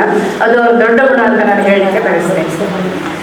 ಇನ್ನೊಂದು ವಿಷಯ ಅಂತಂದರೆ, ನನ್ನ ಗುರುಗಳ ಕೈಯಿಂದಲೇ ನನ್ನ ಪುಸ್ತಕ ಬಿಡುಗಡೆಯಾಗಿದ್ದು ನನ್ನ ಸೌಭಾಗ್ಯ ಅಂತ ತಿಳ್ಕೊಳ್ತೇನೆ ನಾನು. ಆಮೇಲೆ ಮಾಧವಿ ಭಂಡಾರಿಯವರು ಉಡುಪಿಯಿಂದ ಬರುವಾಗ ಬಸ್ ಕೆಟ್ಟಿತ್ತಂತ ಅದನ್ನು ಹೇಳಿದವರು ಯಾರು. ಕೆಟ್ಟರೂ ಕೂಡ ಮತ್ತೆ ಬೇರೆ ಬಸ್ಸಿಗೆ ಚೇಂಜ್ ಮಾಡಿದಂತ ಅವರು ಟ್ರಾವೆಲರ್ಸ್ ಏಜೆನ್ಸಿಯವರು ಅದನ್ನು ಮಾಡಿಕೊಂಡು ಎಲ್ಲ ಮಾಡಿಕೊಂಡು ಮುಂಜಾನೆ 7:30 ಬಂದಿದ್ದಾರೆ ಅವರು. ಅಷ್ಟು ಟಯರ್ಡ್ ಆಗಿದ್ರು ಕೂಡ ಭಾಳ ಚೆನ್ನಾಗಿ ಮಾತಾಡಿದ್ರು ಅಂತಿಕೊಂಡು ನಾನು ಹೇಳಿಕೆ ಬಯಸ್ತೇನೆ. ಇಬ್ಬರಿಗೂ ತುಂಬ ಧನ್ಯವಾದಗಳು. ಇವರಿಬ್ಬರು ಮಾತು ಕೇಳಿ ನನಗೆ ಏನು ಅನ್ನಿಸ್ತಾ ಇದೆ ಅಂತಂದರೆ, ಬಸವೇಶ್ವರದ ಒಂದು ವಚನ ನೆನಪಾಗ್ತಾ ಇದೆ. ನುಡಿದರೆ ಮುತ್ತಿನ ಹಾರದಂತಿರಬೇಕು, ನುಡಿದರೆ ಮಾಣಿಕ್ಯದ ದೀಪ್ತಿಯಂತಿರಬೇಕು, ನುಡಿದರೆ ಸ್ಫಟಿಕದ ಸಲಾಸಿಯಂತಿರಬೇಕು, ನುಡಿದರೆ ಲಿಂಗಮೆಚ್ಚಿ ಹೌದೌದೆನಬೇಕು. ಇವರಿಬ್ಬರು ಮಾತು ಕೇಳಿ ಈ ವಚನದಲ್ಲಿ ಬರುವಂತಹ ಒಂದು ತಿರುವು ಅದರಲ್ಲಿರುವಂಥ ಸಾರ ಏನಿದೆಯಲ್ಲ, ಅದೇ ಬಹುಶಃ ಅವರ ವಿಚಾರದಲ್ಲಿ ಇತ್ತು ಅಂತಿಕೊಂಡು ನಾನು ಹೇಳಲಿಕ್ಕೆ ಬಯಸ್ತೇನೆ. ಅವರು ಅಷ್ಟೊಂದು ಸರಿಯಾಗಿ ವಿಮರ್ಶೆ ಮಾಡಿದರು ಇಬ್ಬರು ಅಂತಿಕೊಂಡು ಹೇಳಲಿಕ್ಕೆ ನಾನು ಬಯಸ್ತೇನೆ. ಅವರಿಗೆ ಧನ್ಯವಾದಗಳು. ಆಮೇಲೆ ಇನ್ನೊಂದು ಅಂತಂದರೆ, ಯಾವುದೇ ಒಂದು ಶಿಲೆಯನ್ನು, ಕಲ್ಲನ್ನು ಮೂರ್ತಿ ಮಾಡಬೇಕಾದ್ರೆ ಶಿಲ್ಪಿಯ ಉಳಿಪೆಟ್ಟು ಬಿದ್ದರೆ ಮಾತ್ರ ಅದು ಸುಂದರವಾದಂತಹ ಮೂರ್ತಿ ಆಗ್ತದೆ. ಅದಕ್ಕೆ ಆ ಉಳಿಪೆಟ್ಟನೂ ಬೀಳಬೇಕು, ಆ ಉಳಿಪೆಟ್ಟು ಸಾಹಿತಿ ಮೇಲೇನೂ ಬೀಳಬೇಕು, ಸಾಹಿತ್ಯ ಅಂದರೆ ಅವರ ಸಾಹಿತ್ಯದ ಮೇಲೂ ಬೀಳಬೇಕು. ಅಂದಾಗ ಮಾತ್ರ ವಿಮರ್ಶೆ ಉಳಿಪೆಟ್ಟು, ಇಲ್ಲಿ ನಾನು ಹೇಳ್ತಾ ಇರೋದಂದರೆ ವಿಮರ್ಶೆ ಉಳಿಪೆಟ್ಟು ಬೀಳ್ತಾ ಹೋದರೆ ಸಾಹಿತ್ಯಕ್ಕೆ, ಆಗ ಸಾಹಿತ್ಯನೂ ಬೆಳೀತಾನೆ, ಅದ್ರ ಜೊತೆಗೆ ಸಾಹಿತ್ಯನೂ ಬೆಳೀತದೆ. ಅದಕ್ಕಾಗಿ ವಸ್ತುನಿಷ್ಠ ವಿಮರ್ಶೆ ಬೇಕು ಅಂತಿಕೊಂಡು ನಾನು ಹೇಳ್ತೇನೆ. ನನ್ನ ಮಾತೃಭಾಷೆ ಕನ್ನಡ, ವೃತ್ತಿ ಭಾಷೆ ಹಿಂದಿ. ಹೀಗಾಗಿ ಎರಡೂ ಭಾಷೆಗಳು ನನಗೆ ಬಹಳ ಮಹತ್ವಪೂರ್ಣ. ಕನ್ನಡ ನನ್ನ ಧಮನಿಗಳಲ್ಲಿ ಹರಿಯುವ ಕಾವೇರಿ ಅಂತ ಹೇಳಿದರೆ, ಹಿಂದಿ ನನ್ನ ಧಮನಿಗಳಲ್ಲಿ ಹರಿಯುವ ಅಥವಾ ನನ್ನ ಆತ್ಮ, ಹಾಗೂ ಅದು ನನ್ನ ಗಂಗೆ, ನನ್ನ ಜೀವನದ ಗಂಗೆ ಅಂತಿಕೊಂಡು ಹೇಳಲಿಕ್ಕೆ ನಾನು ಬಯಸ್ತೇನೆ. ಹೀಗಾಗಿ ಎರಡನ್ನು ಸ್ವೀಕರಿಸಿ, ಎರಡನ್ನು ಸಮಾನವಾಗಿ ಪ್ರೀತಿಸಿ ನಾನು ಅನುವಾದ ಕಾರ್ಯವನ್ನು ಮಾಡ್ತಾ ಇದ್ದೇನೆ. ಮತ್ತದೊಂದು ಸಣ್ಣ ಕೆಲಸ ಅಂತ, ಸಣ್ಣ ಕೆಲಸ ಅಂತಂದರೆ ನನ್ನ ಸೇವೆ ಅಳಿಲು ಸೇವೆ ಈ ವಿಷಯದಲ್ಲಿ ಅಂತಿಕೊಂಡು ಹೇಳಲಿಕ್ಕೆ ಬಯಸ್ತೇನೆ. ಈಗ ಕವಿತೆ ಬಗ್ಗೆ ಅಥವಾ ಕವಿತೆ ಕುರಿತಾಗಿ ಎಲ್ಲ ಹೇಳಿದರು. ಆದರೆ ಒಂದು ಮಾತು ನಾವು ಹೇಳ್ಬೋದು, ಕವಿತೆ ನೀ ಎಲ್ಲಿ ಅವಿತೆ ಅನ್ನುವಂಥ ಸ್ಥಿತಿ ಈಗ ಬಂದದ್ದು. ಯಾಕಂದರೆ ಕವಿತಾ ಸಂಕಲನ ಓದೋರು ಕಡಿಮೆ, ಕಥೆ ಅಥವಾ ಈಗ ನ್ಯಾನೋ ಕಥೆಗಳು ಇಂಥವೆಲ್ಲ ಬಂದವು, ಅಂಥವಾದರೂ ಓದ್ತಾರೆ. ಇವನ್ನ ಓದಲಿಕ್ಕೆ ಯಾರು ತಯಾರು. ಆಮೇಲೆ ಅಷ್ಟೇ ಅಲ್ಲ, ಈ ಪ್ರಕಟ ಮಾಡೋರು ಕೂಡ ಕವಿತೆ ಸಂಕಲನ ಅಂತ ಹೇಳಿದ್ರೆ ಮಾಡೋದಿಲ್ಲ. ಯಾಕೆ ಈ ಮಾತು ಹೇಳಲಿಕ್ಕತ್ತೀನಿ ಅಂತ ಹೇಳಿದ್ರೆ, ನಾನು ಈ ಸಂಕಲನ ತಯಾರು ಮಾಡಿದ ಮೇಲೆ ಮಾಡೋಕ್ಕಿಂತ ಮೊದಲಿಗೆ ನನ್ನ ಸಾಹಿತ್ಯ ವಲಯದ ಸ್ನೇಹಿತರ ಹತ್ರ ಕೇಳಿದೆ, ನಾ ಇದನ್ನು ಮಾಡಲೋ ಬೇಡ ಅಂದ್ಕೊಂಡು. ಎಲ್ಲರೂ ಹೇಳಿದ್ರು ಬೇಡ, ಇದು ಕೈ ಹಾಕಬೇಡ್ರಿ ಅಂತ. ಅಷ್ಟು ಆದರೂ ಕೂಡ ಅವ್ರ ಮಾತನ್ನು ಕೇಳಿದ್ರೆ ಹಠ ಮಾಡಿಕೊಂಡು ನಾನು ಏನು ಮಾಡಿದೆ ಅಂದರೆ ಈ ಕವಿತೆಗಳ ಅನುವಾದವನ್ನು ಮಾಡಿದೆ. ಆಮೇಲೆ ನಮ್ಮ ಮುಂದಿನ ಪ್ರಶ್ನೆ ಯಾಕೆ ಅಂತ ಇದು ಹೇಳ್ತಾ ಇದ್ದೀನಿ ಅಂತಂದರೆ, ಪ್ರಕಟ ಮಾಡೋದಿಲ್ಲ ಇಂಥ ಪುಸ್ತಕಗಳನ್ನು ಅಂತ ಪ್ರಕಾಶಕರು ಹಿಂದೆ ಹಾಕ್ತಾರೆ ಅಂತ ತಿಳ್ಕೊಂಡು. ಇದು 100% ನಿಜ. ಆದರೂ ಸಹಿತ ನನ್ನ ಪ್ರಯತ್ನಕ್ಕೆ ದೇವರ ಒಂದಿದ್ನೋ ಏನೋ ಗೊತ್ತಿಲ್ಲ, ದೇವರ ವರ ಇತ್ತ ಗೊತ್ತಿಲ್ಲ, ಅಕ್ಷರಮಂಟಪ ಪ್ರಕಾಶನದ ಶ್ರೀಯುತ ಚೇತನ್ ಕಣ್ಮೂರ್ ಅವ್ರಿಗೆ ಫೋನ್ ಮಾಡಿದೆ. ಆಮೇಲೆ ಹೇಳಿದೆ, ನೋಡ್ರಿ ನನ್ನೊಂದು ಹಿಂಗೆ ಕವಿತೆ ಪುಸ್ತಕದ ಅನುವಾದದ್ದು ಪ್ರಕಟ ಮಾಡ್ತೀರಿ ಮಾಡ್ತೇನೆ ರೀ ಅಂದರು. ಸರಿ ಮಾಡ್ತೇನೆ ರೀ ಅಲ್ರಿ, ಇದು ಕವಿತೆದು ಅನುವಾದದ ಪುಸ್ತಕ, ಮೂಲ ಕವಿತೆ ಪುಸ್ತಕನೂ ಅಲ್ಲ, ನೋಡಿ ಹೇಳ್ರಿ ಅಂತಂದೆ. ಅನುಕೂಲ ಅವರು ಅವಾಗೇ ಹೇಳಿದೆ, ಮೀಸೆಟ್ ಮಾತಿನಲ್ಲೇ ಹೇಳಿದರು, ಚಿಂತೆ ಮಾಡಬೇಡ್ರಿ ಮೇಡಮ್, ನಾ ಮಾಡ್ತೀನಿ, ಪ್ರಕಟ ಮಾಡ್ತೀನಿ ರೀ ಅಂತ ಹೇಳ್ಕೊಂಡು. ಆಗ ನನಗನ್ನಿಸ್ತು ದೇವರ ವರ ನನ್ನ ಮೇಲೆ, ಅಥವಾ ದೇವರ ವರ ಕೊಟ್ಟನೇ ಅಂತಿಕೊಂಡು ಹೇಳ್ಬೋದು, ಚೇತನ್ ಕಣ್ಮೂರವರ ರೂಪಿರೋದು ಅಂತಿಕೊಂಡು ನಾ ಹೇಳಲಿಕ್ಕೆ ಬಯಸ್ತೇನೆ. ಅದಕ್ಕೆ ಅವರಿಗೆ ಅನಂತ ಧನ್ಯವಾದಗಳು. ಯಾಕಂದರೆ ಟೈಮಿಗೆ ಅವ್ರು ಮಾಡಿಕೊಟ್ರು. ಆಮೇಲೆ ಹಿಂಗೆ ನನ್ನ ತಲೆ ಮೇಲಿನ ಭಾರ ಹೇಳಿತ್ತು ಮತ್ತು ಪುಸ್ತಕ ರೂಪದಲ್ಲಿ ಬಂತು, ಅದರ ಬಿಡುಗಡೆನೂ ಆಯಿತು. ಅನುವಾದದ ವಿಷಯವಾಗಿ ಹೇಳಿದರು, ಮೂಲ ಸಾಹಿತ್ಯ ರಚಿಸುವಾಗ ಲೇಖಕನಿಗೆ ಯಾವ ಸ್ವಾತಂತ್ರ್ಯ ಇರ್ತದೋ ಅದು ಅನುವಾದ ಮಾಡುವಾಗ ಇರುವುದಿಲ್ಲ. ಒಂಥರ ಅವನಿಗೆ ಲಗಾಮ್, ಕುದುರೆಗೆ ಹೆಂಗೆ ಲಗಾಮ್ ಕಟ್ಟಿರ್ತದೆ ಹಾಗೆ ಆ ದಿಶೆ ಒಳಗೇ ಹೋಗಬೇಕು. ಮೂಲ ಲೇಖಕ ಯಾವ ರೀತಿ ಬರ್ಕೊಂಡು ಹೋಗ್ತಾನೆ ಅದೇ ದಿಶೆ ಒಳಗೆ ಹೋಗಬೇಕು. ಅದರೊಳಗೂ ಕವಿತೆ ಒಳಗೆ ಪ್ರಾಸ ನೋಡಬೇಕು, ಎಲ್ಲ ನೋಡ್ಕೋಬೇಕು, ಛಂದಸ್ಸು 108 ಮಗ್ಗಲುಗಳು ಇರುತ್ತೆ, ಅದನ್ನೆಲ್ಲ ನೋಡ್ಕೊಳ್ಬೇಕಾಗ್ತದೆ. ಹಾಗಾಗಿ ಅನುವಾದಕನ ಜವಾಬ್ದಾರಿ ಹೆಚ್ಚು ಅಂತಿಕೊಂಡು ನಾನು ಹೇಳಲಿಕ್ಕೆ ಬಯಸ್ತೇನೆ. ಹಿಂದಿಯ ಒಬ್ಬ ಕವಿ ಹೇಳ್ತಾನೆ, ಶಮಶೇರ್ ಬಹದ್ದೂರ್ ಸಿಂಗ್ ಅನ್ನೋರು, ಬಾತ್ ಬೋಲೆಗೆ ಹಮ್ ನಹಿ, ಬಾತ್ ಬೋಲೆಗೆ ಹಮ್ ನಹಿ, ಭೇದ ಖೋಲೆಗೆ ಬಾತ್ ಹಿ. ಇದನ್ನು ಯಾಕೆ ನಾನು ನಿಮ್ಮ ಮುಂದೆ ಹೇಳಿದೆ ಅಂತಂದರೆ, ಅದನ್ನು ಸ್ವಲ್ಪ ಚೇಂಜ್ ಮಾಡ್ತೇನೆ ನಾನು. ಕಿತಾಬ್ ಬೋಲೆಗೆ ಮೈ ನಹಿ, ಕಿತಾಬ್ ಬೋಲೆಗೆ ಮೈ ನಹಿ, ಭೇದ ಖೋಲೆಗೆ ಕಿತಾಬ್. ಕಾರಣ ಅಂದರೆ ಓದುಗನ ವಿಮರ್ಶೆ ನಿಜವಾದ ವಿಮರ್ಶೆ. ವಿಶ್ಲೇಷಣೆ ಮಾಡೋದು ಅಷ್ಟು ಸರಳ ಅಲ್ಲ. ಮಾಥಿಯವರು ಬಹಳಷ್ಟು ಅರ್ಥಪೂರ್ಣವಾಗಿ ವಿಶ್ಲೇಷಣೆ ಮಾಡಿರೋ ಅಂತಿಕೊಂಡು ನಾನು ಹೇಳಲಿಕ್ಕೆ ಬಯಸ್ತೇನೆ. ಮತ್ತು ನಿಮ್ಮೆಲ್ಲರಿಗೆ ಒಂದು ವಿನಂತಿ ಏನಂತಂದರೆ, ಈ ಪುಸ್ತಕಕ್ಕೆ ಒಂದು ವ್ಯಾಲ್ಯೂ ಬರಬೇಕು ಅಂತಂದ್ರೆ ನೀವು ವಿಮರ್ಶೆ ಮಾಡ್ತಾರೆ. ಸಭಿಕರೆಲ್ಲರೂ ಓದುಗರಾದಂಥ ಸಾಹಿತ್ಯ ವಲಯದ ಓದುಗರೇನಿದ್ದಿರಲ್ಲ, ನೀವು ಇದನ್ನು ಸರಿಯಾಗಿ ವಿಮರ್ಶೆ ಮಾಡಿದ್ರೆ, ವಸ್ತುನಿಷ್ಠವಾಗಿ ವಿಮರ್ಶೆ ಮಾಡಿದ್ರೆ ಇದಕ್ಕೊಂದು ಬೆಲೆ ಸಿಗ್ತದನ್ನು ನಾನು ಬೆಳೆಸ್ತೀನಿ ಅಂತಿಕೊಂಡು ನಾನು ಹೇಳಲಿಕ್ಕೆ ಬಯಸ್ತೇನೆ.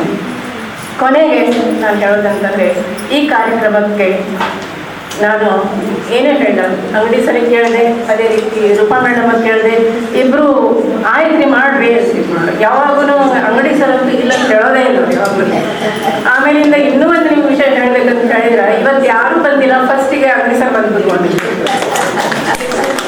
ನಾವು ಗೇಟ್ ತಗೊಂಡು ಒಳಗೆ ಬರ್ಲಿಕ್ಕಂತಾಗ ನಾವು ತಿಳ್ಕೊಂಡು ಯಾರೋ ಬಂದೇ ನೋಡಿಲ್ಲ. ಆದರೆ ಅಂಗಡಿ ಸರ್ ಎಲ್ಲಕ್ಕಿಂತ ಮೊದಲು ಬಂದು ಕುತ್ಕೊಂಡಾಗ ಇನ್ನೂ ಇದು ಓಪನ್ ಸೀಟ್ ಆಗಿರ್ಲಿಲ್ಲ. ಸರ್ ಯಾಕ್ರಿ ಸರ್ ಅಂತ ನಾನು ಕೇಳಿದ್ರೆ, ಇಲ್ಲ ನಾನು ಕೆಲಸ ಮುಗಿತು ಬಂದ್ಬಿಟ್ಟೆ ಅಂತ. ಅಂದರೆ ದೊಡ್ಡ ಮನುಷ್ಯ ಇದ್ದವನು ಹೇಗೆ ಅತಿ ಸರಳವಾಗಿ ಬಿಹೇವ್ ಮಾಡ್ತಾರ ಅಂತ ಹೇಳಲಿಕ್ಕೆ ಅಂಗಡಿ ಸರ್ ಅಂತ ಒಳ್ಳೆಯ ಒಂದು ಉತ್ತಮ ಉದಾಹರಣೆ ತಿಳ್ಕೊಂಡು ಹೇಳಲಿಕ್ಕೆ ಬಯಸ್ತೇನೆ. ಆಮೇಲಿಂದ ರೂಪಾ ಜಯಶ್ರೀ ಮೇಡಮ್ ಅವರು ಅಷ್ಟೇ, ಪ್ರತಿಯೊಂದು ವಿಷಯಗಳಲ್ಲೂ ಅವ್ರು ನನಗೆ ಸಹಕಾರ ಕೊಟ್ಟರು. ಅವರ ಪದಾಧಿಕಾರಿಗಳು, ಪರಿಷತ್ತಿನ ಪದಾಧಿಕಾರಿಗಳು ಅವರು ಸಹಿತ ಎಲ್ಲರೂ ನನಗೆ ಬಹಳ ಸಹಕಾರ ಕೊಟ್ಟರು.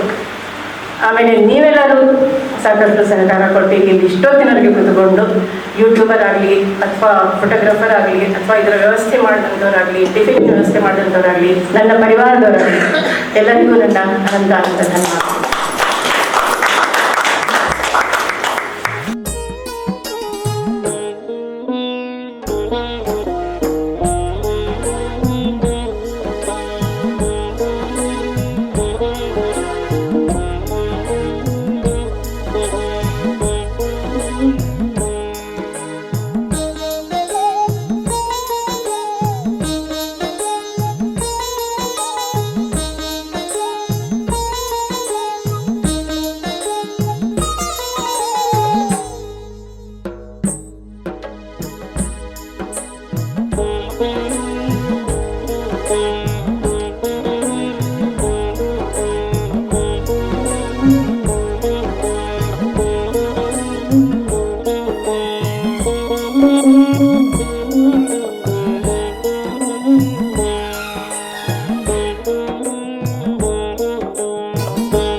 ವೇಳೆ ನಮ್ಮ ಮಾಧವಿ ಭಂಡಾರಿಯಂತಹ ದಿಗ್ಗಜರು, ಹಿಂದಿ ಭಾಷೆಯ ದಿಗ್ಗಜರು ಈ ಕಾರ್ಯಕ್ರಮಕ್ಕೆ ಸಾಕ್ಷಿಯಾಗಿ ಅದಕ್ಕೆ ಮತ್ತಷ್ಟು ಒಲವನ್ನು ನೀಡಿದ್ದಾರೆ. ಇದು ನಮ್ಮ ಉತ್ತರ ಕರ್ನಾಟಕ ಲೇಖಕಿಯರ ಸಂಘಕ್ಕೆ ಒಂದು ಹೆಮ್ಮೆಯ ಕಾರ್ಯಕ್ರಮ ಅಂತ ನಾನು ಅನ್ಕೋತೀನಿ. ನಿಜವಾಗ್ಲೂ ಖುಷಿ ಕೊಡುವಂಥದ್ದು. ಯಾಕೆಂದ್ರೆ ಇವತ್ತು ಕನ್ನಡಕ್ಕೆ ಒಂದು ಕನ್ನಡ ಸೋಲ್ತಾ ಇದೆ, ಕನ್ನಡ ಭಾಷೆ ಹಿಂದುಳಿತಾ ಇದೆ, ಏನೇನೋ ಹೇಳ್ತಾ ಇದ್ದಾರೆ, ಸಾಹಿತ್ಯ ಹಿಂದುಳಿದ ಅಂತ ಹೊತ್ತಲ್ಲಿ ಈ ಸಾಹಿತಿಗಳು ಇನ್ನಷ್ಟು ಈ ಸಾಹಿತ್ಯದ ಕನ್ನಡ ಸಾಹಿತ್ಯದ ಕಣಜವನ್ನು ತುಂಬಬೇಕು ಅಂದ್ರೆ ತಮ್ಮ ಸಾಹಿತ್ಯವನ್ನ ರಚನೆ ಮಾಡಬೇಕು, ಸಾಹಿತ್ಯ ಸಂಪತ್ತು ಬೆಳಿಬೇಕು. ಅದಕ್ಕೆ ನಾವು ಈ ಉತ್ತರ ಕರ್ನಾಟಕ ಲೇಖಕಿಯರ ಸಂಘದಿಂದ ಒಂದಷ್ಟು ಬೆಂಬಲವನ್ನು ಸೂಚಿಸಬೇಕು ಅಂತ ಒಂದೇ ಒಂದು ಸದುದ್ದೇಶದಿಂದ ನಾವು ಇವತ್ತು ನಮ್ಮ ಲೇಖಕಿಯರಿಗೆ ಈ ಪುಸ್ತಕ ಬಿಡುಗಡೆಗೆ ನಾವು ಬೆಂಬಲವನ್ನ ಕೊಟ್ಟಿದ್ದೇವೆ. ತುಂಬಾ ಖುಷಿಯಾಯಿತು. ಆ ಕವಿತೆಗಳು ಕೂಡ ಅಂದ್ರೆ ಭಾವಾಂತರ ಭಾಷಾಂತರ ಅದರ ನಡುವೆ ಎಷ್ಟು ಅಂದ್ರೆ ಸಂಪೂರ್ಣವಾಗಿ ಭಾಷಾಂತರನೇ ಮಾಡಿದಾಗ ಅರ್ಥ ಕೆಡುವ ಹೊತ್ತಲ್ಲಿ ಅವರು ಸುಂದರವಾಗಿ ಭಾವಾಂತರವನ್ನು ಮಾಡಿದ್ದಾರೆ. ನಾನು ಅಲ್ಲೊಂದಿಷ್ಟು ಕವಿತೆಗಳನ್ನು ನೋಡ್ತಾ ಕೂತಿದ್ದೆ, ತುಂಬಾ ದೇಶೀಯ ಭಾಷೆಯಲ್ಲಿ ತಗೊಂಡಿದ್ದಾರೆ. ನಾನು ಹೇಳ್ಬೇಕಂತಿದ್ದ ನಮ್ಮ ಮಾಧವಿ ಭಂಡಾರಿ ಅವರು ಓದ್ಬಿಟ್ರು ಆ ಕವಿತೆಯನ್ನು ನನಗೆ ಓದೋದಿಲ್ಲ. ಆ ಥರದಲ್ಲಿ ಕಲಮು ಅನ್ನೋದು ನಮ್ಮ ಕನ್ನಡಕ್ಕೆ ಪ್ರೀತಿನ ತಗೊಂಡಿದ್ದಾರೆ ಆ ಶಬ್ದವನ್ನು. ಅದನ್ನ ಲೇಖನಿಗೆ ಅಂತ ಬರ್ಕೊಂಡು ಅದಕ್ಕೆ ಅರ್ಥ ತೆಗಿಲಿಕ್ಕೆ ಹೋಗ್ಲಿಲ್ಲ. ಈ ಥರದಲ್ಲಿ ಈ ಭಾಷಾಂತರಕಾರರಿಗೆ ಅನೇಕ ಸಮಸ್ಯೆಗಳು ಎದುರಾಗುತ್ತವೆ. ಅದನ್ನೆಲ್ಲ ಅವರು ಮೀರಿ ತುಂಬಾ ಚೆನ್ನಾಗಿ ಇದು ನನ್ನ ಭಾಷೆಯದೇ ಅನ್ನುವಂತಹ ಒಂದು ಆತ್ಮೀಯತೆ, ಆಪ್ತತೆ ಬರುವ ರೀತಿಯಲ್ಲಿ ಭಾಷಾಂತರವನ್ನು ಮಾಡಿದ್ದಾರೆ. ಆದಷ್ಟು ನಾವು ಭಾಷಾಂತರವನ್ನು ಓದ್ತೀವಿ, ಅದು ಗೈಡ್ ಓದಂತಾಗ್ತದೆ. ಇವತ್ತು ಇಲ್ಲಿ ಕವನಗಳನ್ನು ನಾನು ನೋಡಿದೆ, ಇದು ಹೇಳದೇ ಇದ್ರೆ ಇದು ಹಿಂದಿಯಿಂದ ಕನ್ನಡಕ್ಕೆ ಬಂದಿದೆ ಅಂತ ಹೇಳಲಿಕ್ಕೆ ಸಾಧ್ಯ ಇಲ್ಲ. ಅಷ್ಟು ಆತ್ಮೀಯವಾಗಿ ಆಪ್ತವಾಗಿ ಕನ್ನಡದ ನಮ್ಮದೇ ಒಂದು ದೇಶೀಯ ಶಬ್ದಗಳನ್ನು ಕೂಡ ಬಳಸಿಕೊಂಡು ಅವರು ತುಂಬಾ ಚೆನ್ನಾಗಿ ಇಲ್ಲಿ ಭಾಷಾಂತರವನ್ನು ಮಾಡಿದ್ದಾರೆ. ಇಲ್ಲಿಗೆ ಕೆಲಸ ಮುಗಿಯೋದಿಲ್ಲ. ಒಂದು ಪುಸ್ತಕ ಲೋಕಾರ್ಪಣೆ ಆದ ತಕ್ಷಣ ಕೆಲಸ ಮುಗಿಯೋದಿಲ್ಲ, ಕೆಲಸ ಶುರು ಆಗ್ತದೆ. ಇವತ್ತಿನ ದಿನದಲ್ಲಿ ನಮ್ಮ ಬೆನ್ನನ್ನು ನಾವೇ ತಟ್ಕೋಬೇಕು, ಯಾರೂ ತಟ್ಟೋದಿಲ್ಲ. ದಯವಿಟ್ಟು ಸುಮಂಗಲ ಮೇಡಮ್, ನೀವು ಒಂದು ಕೆಲಸ ಮಾಡಿ, ಒಂದು 10 ಜನ ಲೇಖಕಿಯರನ್ನ ಆಯ್ಕೊಳ್ಳಿ, ಪುಸ್ತಕಗಳನ್ನು ಕೊಡಿ ಅಥವಾ ಕವಿತೆಗಳನ್ನು ಕಳಿಸ್ರಿ, PDF ಕಳಿಸ್ರಿ. ಎಲ್ಲೋ ಒಂದು ಕಡೆ ನಿಮ್ಮ ಕವಿತೆಗಳು ನಿಮ್ಮ ಮನೆಯಲ್ಲೇ ಇರ್ಬೋದು, ಮನೆಯಲ್ಲಿ ಸಾಹಿತ್ಯ ಚರ್ಚೆ. ಯಾಕೆಂದ್ರೆ ಎಷ್ಟೆಷ್ಟು ಒಳ್ಳೊಳ್ಳೆ ಕವಿತೆಗಳಿದ್ದಾವೆ, ಎಲ್ಲರೂ ತಗೊಂಡು ಓದ್ತಾರೋ ಇಲ್ಲೋ ಗೊತ್ತಿಲ್ಲ. ನೀವು ಒಂದು 10 ಜನರನ್ನ ಆಯ್ಕೆ ಮಾಡ್ಕೊಳ್ಳಿ, ನಮ್ಮ ಗ್ರೂಪಲ್ಲೇ ಕರೀರಿ, ಬರ್ತಾರೆ. ಲೇಖಕಿಯರೆಲ್ಲ ಉತ್ಸಾಹದವರಿದ್ದಾರೆ. ಯಾಕೆಂದ್ರೆ ನಾನು ಇವತ್ತು ಎಲ್ಲರಿಗೂ ಹೇಳ್ತೀನಿ, ಮುಂದೆ ಬಹಳಷ್ಟು ಜನ ನಮ್ಮಲ್ಲಿ ಪುಸ್ತಕವನ್ನು ಬಿಡುಗಡೆ ಮಾಡ್ತಾರೆ. ದಯವಿಟ್ಟು ಲೋಕಾರ್ಪಣೆಗೊಂಡ ತಕ್ಷಣ ಎಲ್ಲರಿಗೂ ಟಿಫನ್ ಕೊಟ್ಟು ಹೊರಟೋಗ್ಬಿಡ್ಬೇಡಿ. ಅಲ್ಲಿ ನಿಮ್ಮ ಕೆಲಸ ಶುರು ಆಗ್ತದೆ. ನಿಮ್ಮ ಸಾಹಿತ್ಯ ನೀವು ಏನ್ ಬರ್ತಿದ್ದೀರಿ ಅದು ಎಲ್ಲರಿಗೂ ನೀವಾಗೇ ಹಂಚಬೇಕು. ನನ್ನ ಪುಸ್ತಕವನ್ನು ಓದಿ, ಈ ಕವಿತೆ ನೀವು ಮಾಡಿ, ಈ ಕವಿತೆ ನೀವು ಮಾಡಿ, 10 ಜನಿಗೆ ಆಯ್ಕೆ ಮಾಡ್ಕೊಳ್ಳಿ. ಒಂದು ಸಣ್ಣ ಕೂಟವನ್ನು ಸೇರ್ಕೊಳ್ಳೋಣ ಎಲ್ಲಾದ್ರೂ. ಆಗ ಏನಾಗ್ತದೆ, ಓದುಗ ನಿಜವಾಗಿ ಒಳ್ಳೆ ವಿಮರ್ಶಕ, ಉತ್ತಮ ಓದುಗ, ಉತ್ತಮ ಒಳ್ಳೆ ವಿಮರ್ಶಕ ಆಗ್ತಾನೆ. ನಾವು ದೊಡ್ಡ ದೊಡ್ಡ ಜನರನ್ನೇ ಕರ್ಕೊಂಡು ಬಂದು ಎಷ್ಟೊತ್ತಿಗೂ ವಿಮರ್ಶೆ ಮಾಡಿಸ್ಬೇಕು ಅಂತ ಇಲ್ಲ, ಎಲ್ಲರೂ ಒಳ್ಳೆ ಓದುಗರು. ಇಲ್ಲಿ ಕವಿತೆ ಬರೆಯೋರು ಎಷ್ಟು ಜನ ಇದ್ದಾರೆ ನಮ್ಮ ಲೇಖಕಿಯರ ಸಂಘದಲ್ಲಿ. ನಿಮ್ಮ ಕವಿತೆಯನ್ನು ಹಂಚಬೇಡ, ಎಲ್ಲರಿಗೂ ಕೊಡಿ. ಒಂದು ಒಳ್ಳೆಯ ಕೂಟ ಆಗಲಿ, ನಿಮ್ಮ ಮೂಲಕ ಶುರುವಾಗಲಿ, ಈ ಅಭಿಯಾನ ಶುರುವಾಗಲಿ. ಪ್ರತಿಯೊಬ್ಬರು ನಿಮ್ಮ ಪುಸ್ತಕವನ್ನ ಬಿಡುಗಡೆ ಮಾಡ್ತಿರಲ್ಲ, ಅಲ್ಲಿಂದ ಕೆಲಸವನ್ನ ಶುರು ಮಾಡ್ಕೊಳ್ಳಿ ಅಂತ ನಾನು ಹೇಳ್ತೀನಿ. ಮುಂದಿನ ದಿನಗಳಲ್ಲಿ ಬಹಳಷ್ಟು ಜನ ನಮ್ಮ ಲೇಖಕಿಯರು ನಮ್ಮ ಈ ಬಳಗದ ಮೂಲಕವೇ ತಮ್ಮ ಪುಸ್ತಕವನ್ನು ಲೋಕಾರ್ಪಣೆಗೊಳಿಸ್ತಾರೆ. ಆ ಮೂಲಕ ಮನೆಗೆದ್ದು ಮಾರಿ ಗೆಲ್ಲಬೇಕು. ನಾವೇ ನಮ್ಮ ಮನೆಯ ನಮ್ಮ ಜನರ ಪುಸ್ತಕ, ನಮ್ಮ ಸಾಹಿತ್ಯ ನೋಡ್ಕೊಳ್ಳದೆ ಇದ್ರೆ ದೂರದ ಬೆಂಗಳೂರು, ಮೈಸೂರು ಎಲ್ಲೆಲ್ಲೋ ತಗೊಂಡು ಓದ್ತೀವಿ. ಮೊದಲು ನಮ್ಮವರದ್ದು ಓದೋಣ. ನಮ್ಮವರು ಎಷ್ಟೆಷ್ಟು ಒಳ್ಳೆಯವರು ಇದ್ದಾರೆ. ಅದಕ್ಕೆ ಈ ಅಭಿಯಾನವನ್ನು ಶುರು ಮಾಡ್ಕೊಳ್ಳೋಣ ಅನ್ನೋ ಒಂದು ನಿಟ್ಟಿನಿಂದ ಇವತ್ತು ನಾವು ಮೊಟ್ಟ ಮೊದಲಾಗಿ ನಮ್ಮ ಒಂದು ಪದಾಧಿಕಾರಿಗಳೆಲ್ಲ ಶುರುವಾದ ಮೇಲೆ ಮೊಟ್ಟ ಮೊದಲು ಇವತ್ತು ಪುಸ್ತಕ ಲೋಕಾರ್ಪಣೆಗೊಳ್ತಾ ಇದೆ. ತುಂಬಾ ಸಂತೋಷದ ವಿಷಯ. ನಿಜಕ್ಕೂ ಈ ಕೆಲಸ ಆಗ್ಬೇಕು. ನಮ್ಮ ಉತ್ತರ ಕರ್ನಾಟಕದ ಲೇಖಕಿಯರ ಕಸು ಬಹಳ ಚೆನ್ನಾಗಿದೆ. ನಮ್ಮ ಈ ಭಾಷೆ ಬಲ ತುಂಬಾ ಚೆನ್ನಾಗಿದೆ. ಈ ಭಾಷೆಗೆ ಒಂದು ತನ್ನದೇ ಆದ ಒಂದು ಜಾನಪದ ಸಂಸ್ಕೃತಿ ಇರೋದ್ರಿಂದ ಈ ಭಾಷೆಯಲ್ಲಿ ಏನು ಹೇಳೋದೇ ಬೇಡ. ಕವಿತೆ ಮಾರವ, ನಾನ್ ಕವಿತೆ ಮಾರವ, ಎಷ್ಟು ಚಂದ ಬರ್ತಾರೆ ಆ ಕವಿತೆಯನ್ನ. ಅವ್ರು ಅದನ್ನು ಓದಿದ್ರು, ನಾನು ಮುಚ್ಚಿಟ್ಟಿದ್ದೆ, ಬೇಡ ಮತ್ತೆ ರಿಪೀಟ್ ಬೇಡ ಅಂತ ನಾನು ಬಿಟ್ಟೆ. ಬಹಳ ಚಂದ ಮಾಡಿದ್ದಾರೆ. ಅದು ಹಿಂದಿಯಿಂದ ಕನ್ನಡಕ್ಕೆ ತಂದಾರೆ, ಅದು ಅಗದಿ ಇಲ್ಲಿ ಹುಬ್ಬಳ್ಳಿ ಧಾರವಾಡದವ್ರು ಹಾಡ್ದಂಗಾಗಿದೆ, ಅಷ್ಟು ಚಂದ ಬರ್ತಾರೆ. ಅದಕ್ಕೆ ದಯವಿಟ್ಟು ಎಲ್ಲರೂ ಅವರ ಕವಿತೆಗಳನ್ನು ಆಸ್ವಾದಿಸಿ ನಮ್ಮ ಗ್ರೂಪಲ್ಲಿ ಇಂತಹ ಒಂದು ಆರೋಗ್ಯಕರವಾದ ಸಾಹಿತ್ಯಿಕ ಚರ್ಚೆಗಳು ನಡಿಬೇಕು. ಬರೇ ಶುಭಾಶಯ ಅದನ್ನೇ ಹೇಳ್ತಾ ಕುತ್ಕೊಳ್ಳೋದಲ್ಲ, ನನಗೇನೋ ಒಂದು ಪ್ರಶಸ್ತಿ ಬಂತು, ನಾನೆಲ್ಲೋ ಒಂದು ಹೋಗ್ಬಂದೆ, ಇಲ್ಲ. ಇಂಥ ಒಂದು ಕವಿತೆ, ಇವ್ರ ಕವಿತೆಯನ್ನು ಇವತ್ತು ನಾನು ಓದ್ದೆ, ಹೀಗಿದೆ, ಬರೀರಿ, ಹಾಕ್ರಿ ಗ್ರೂಪಲ್ಲಿ.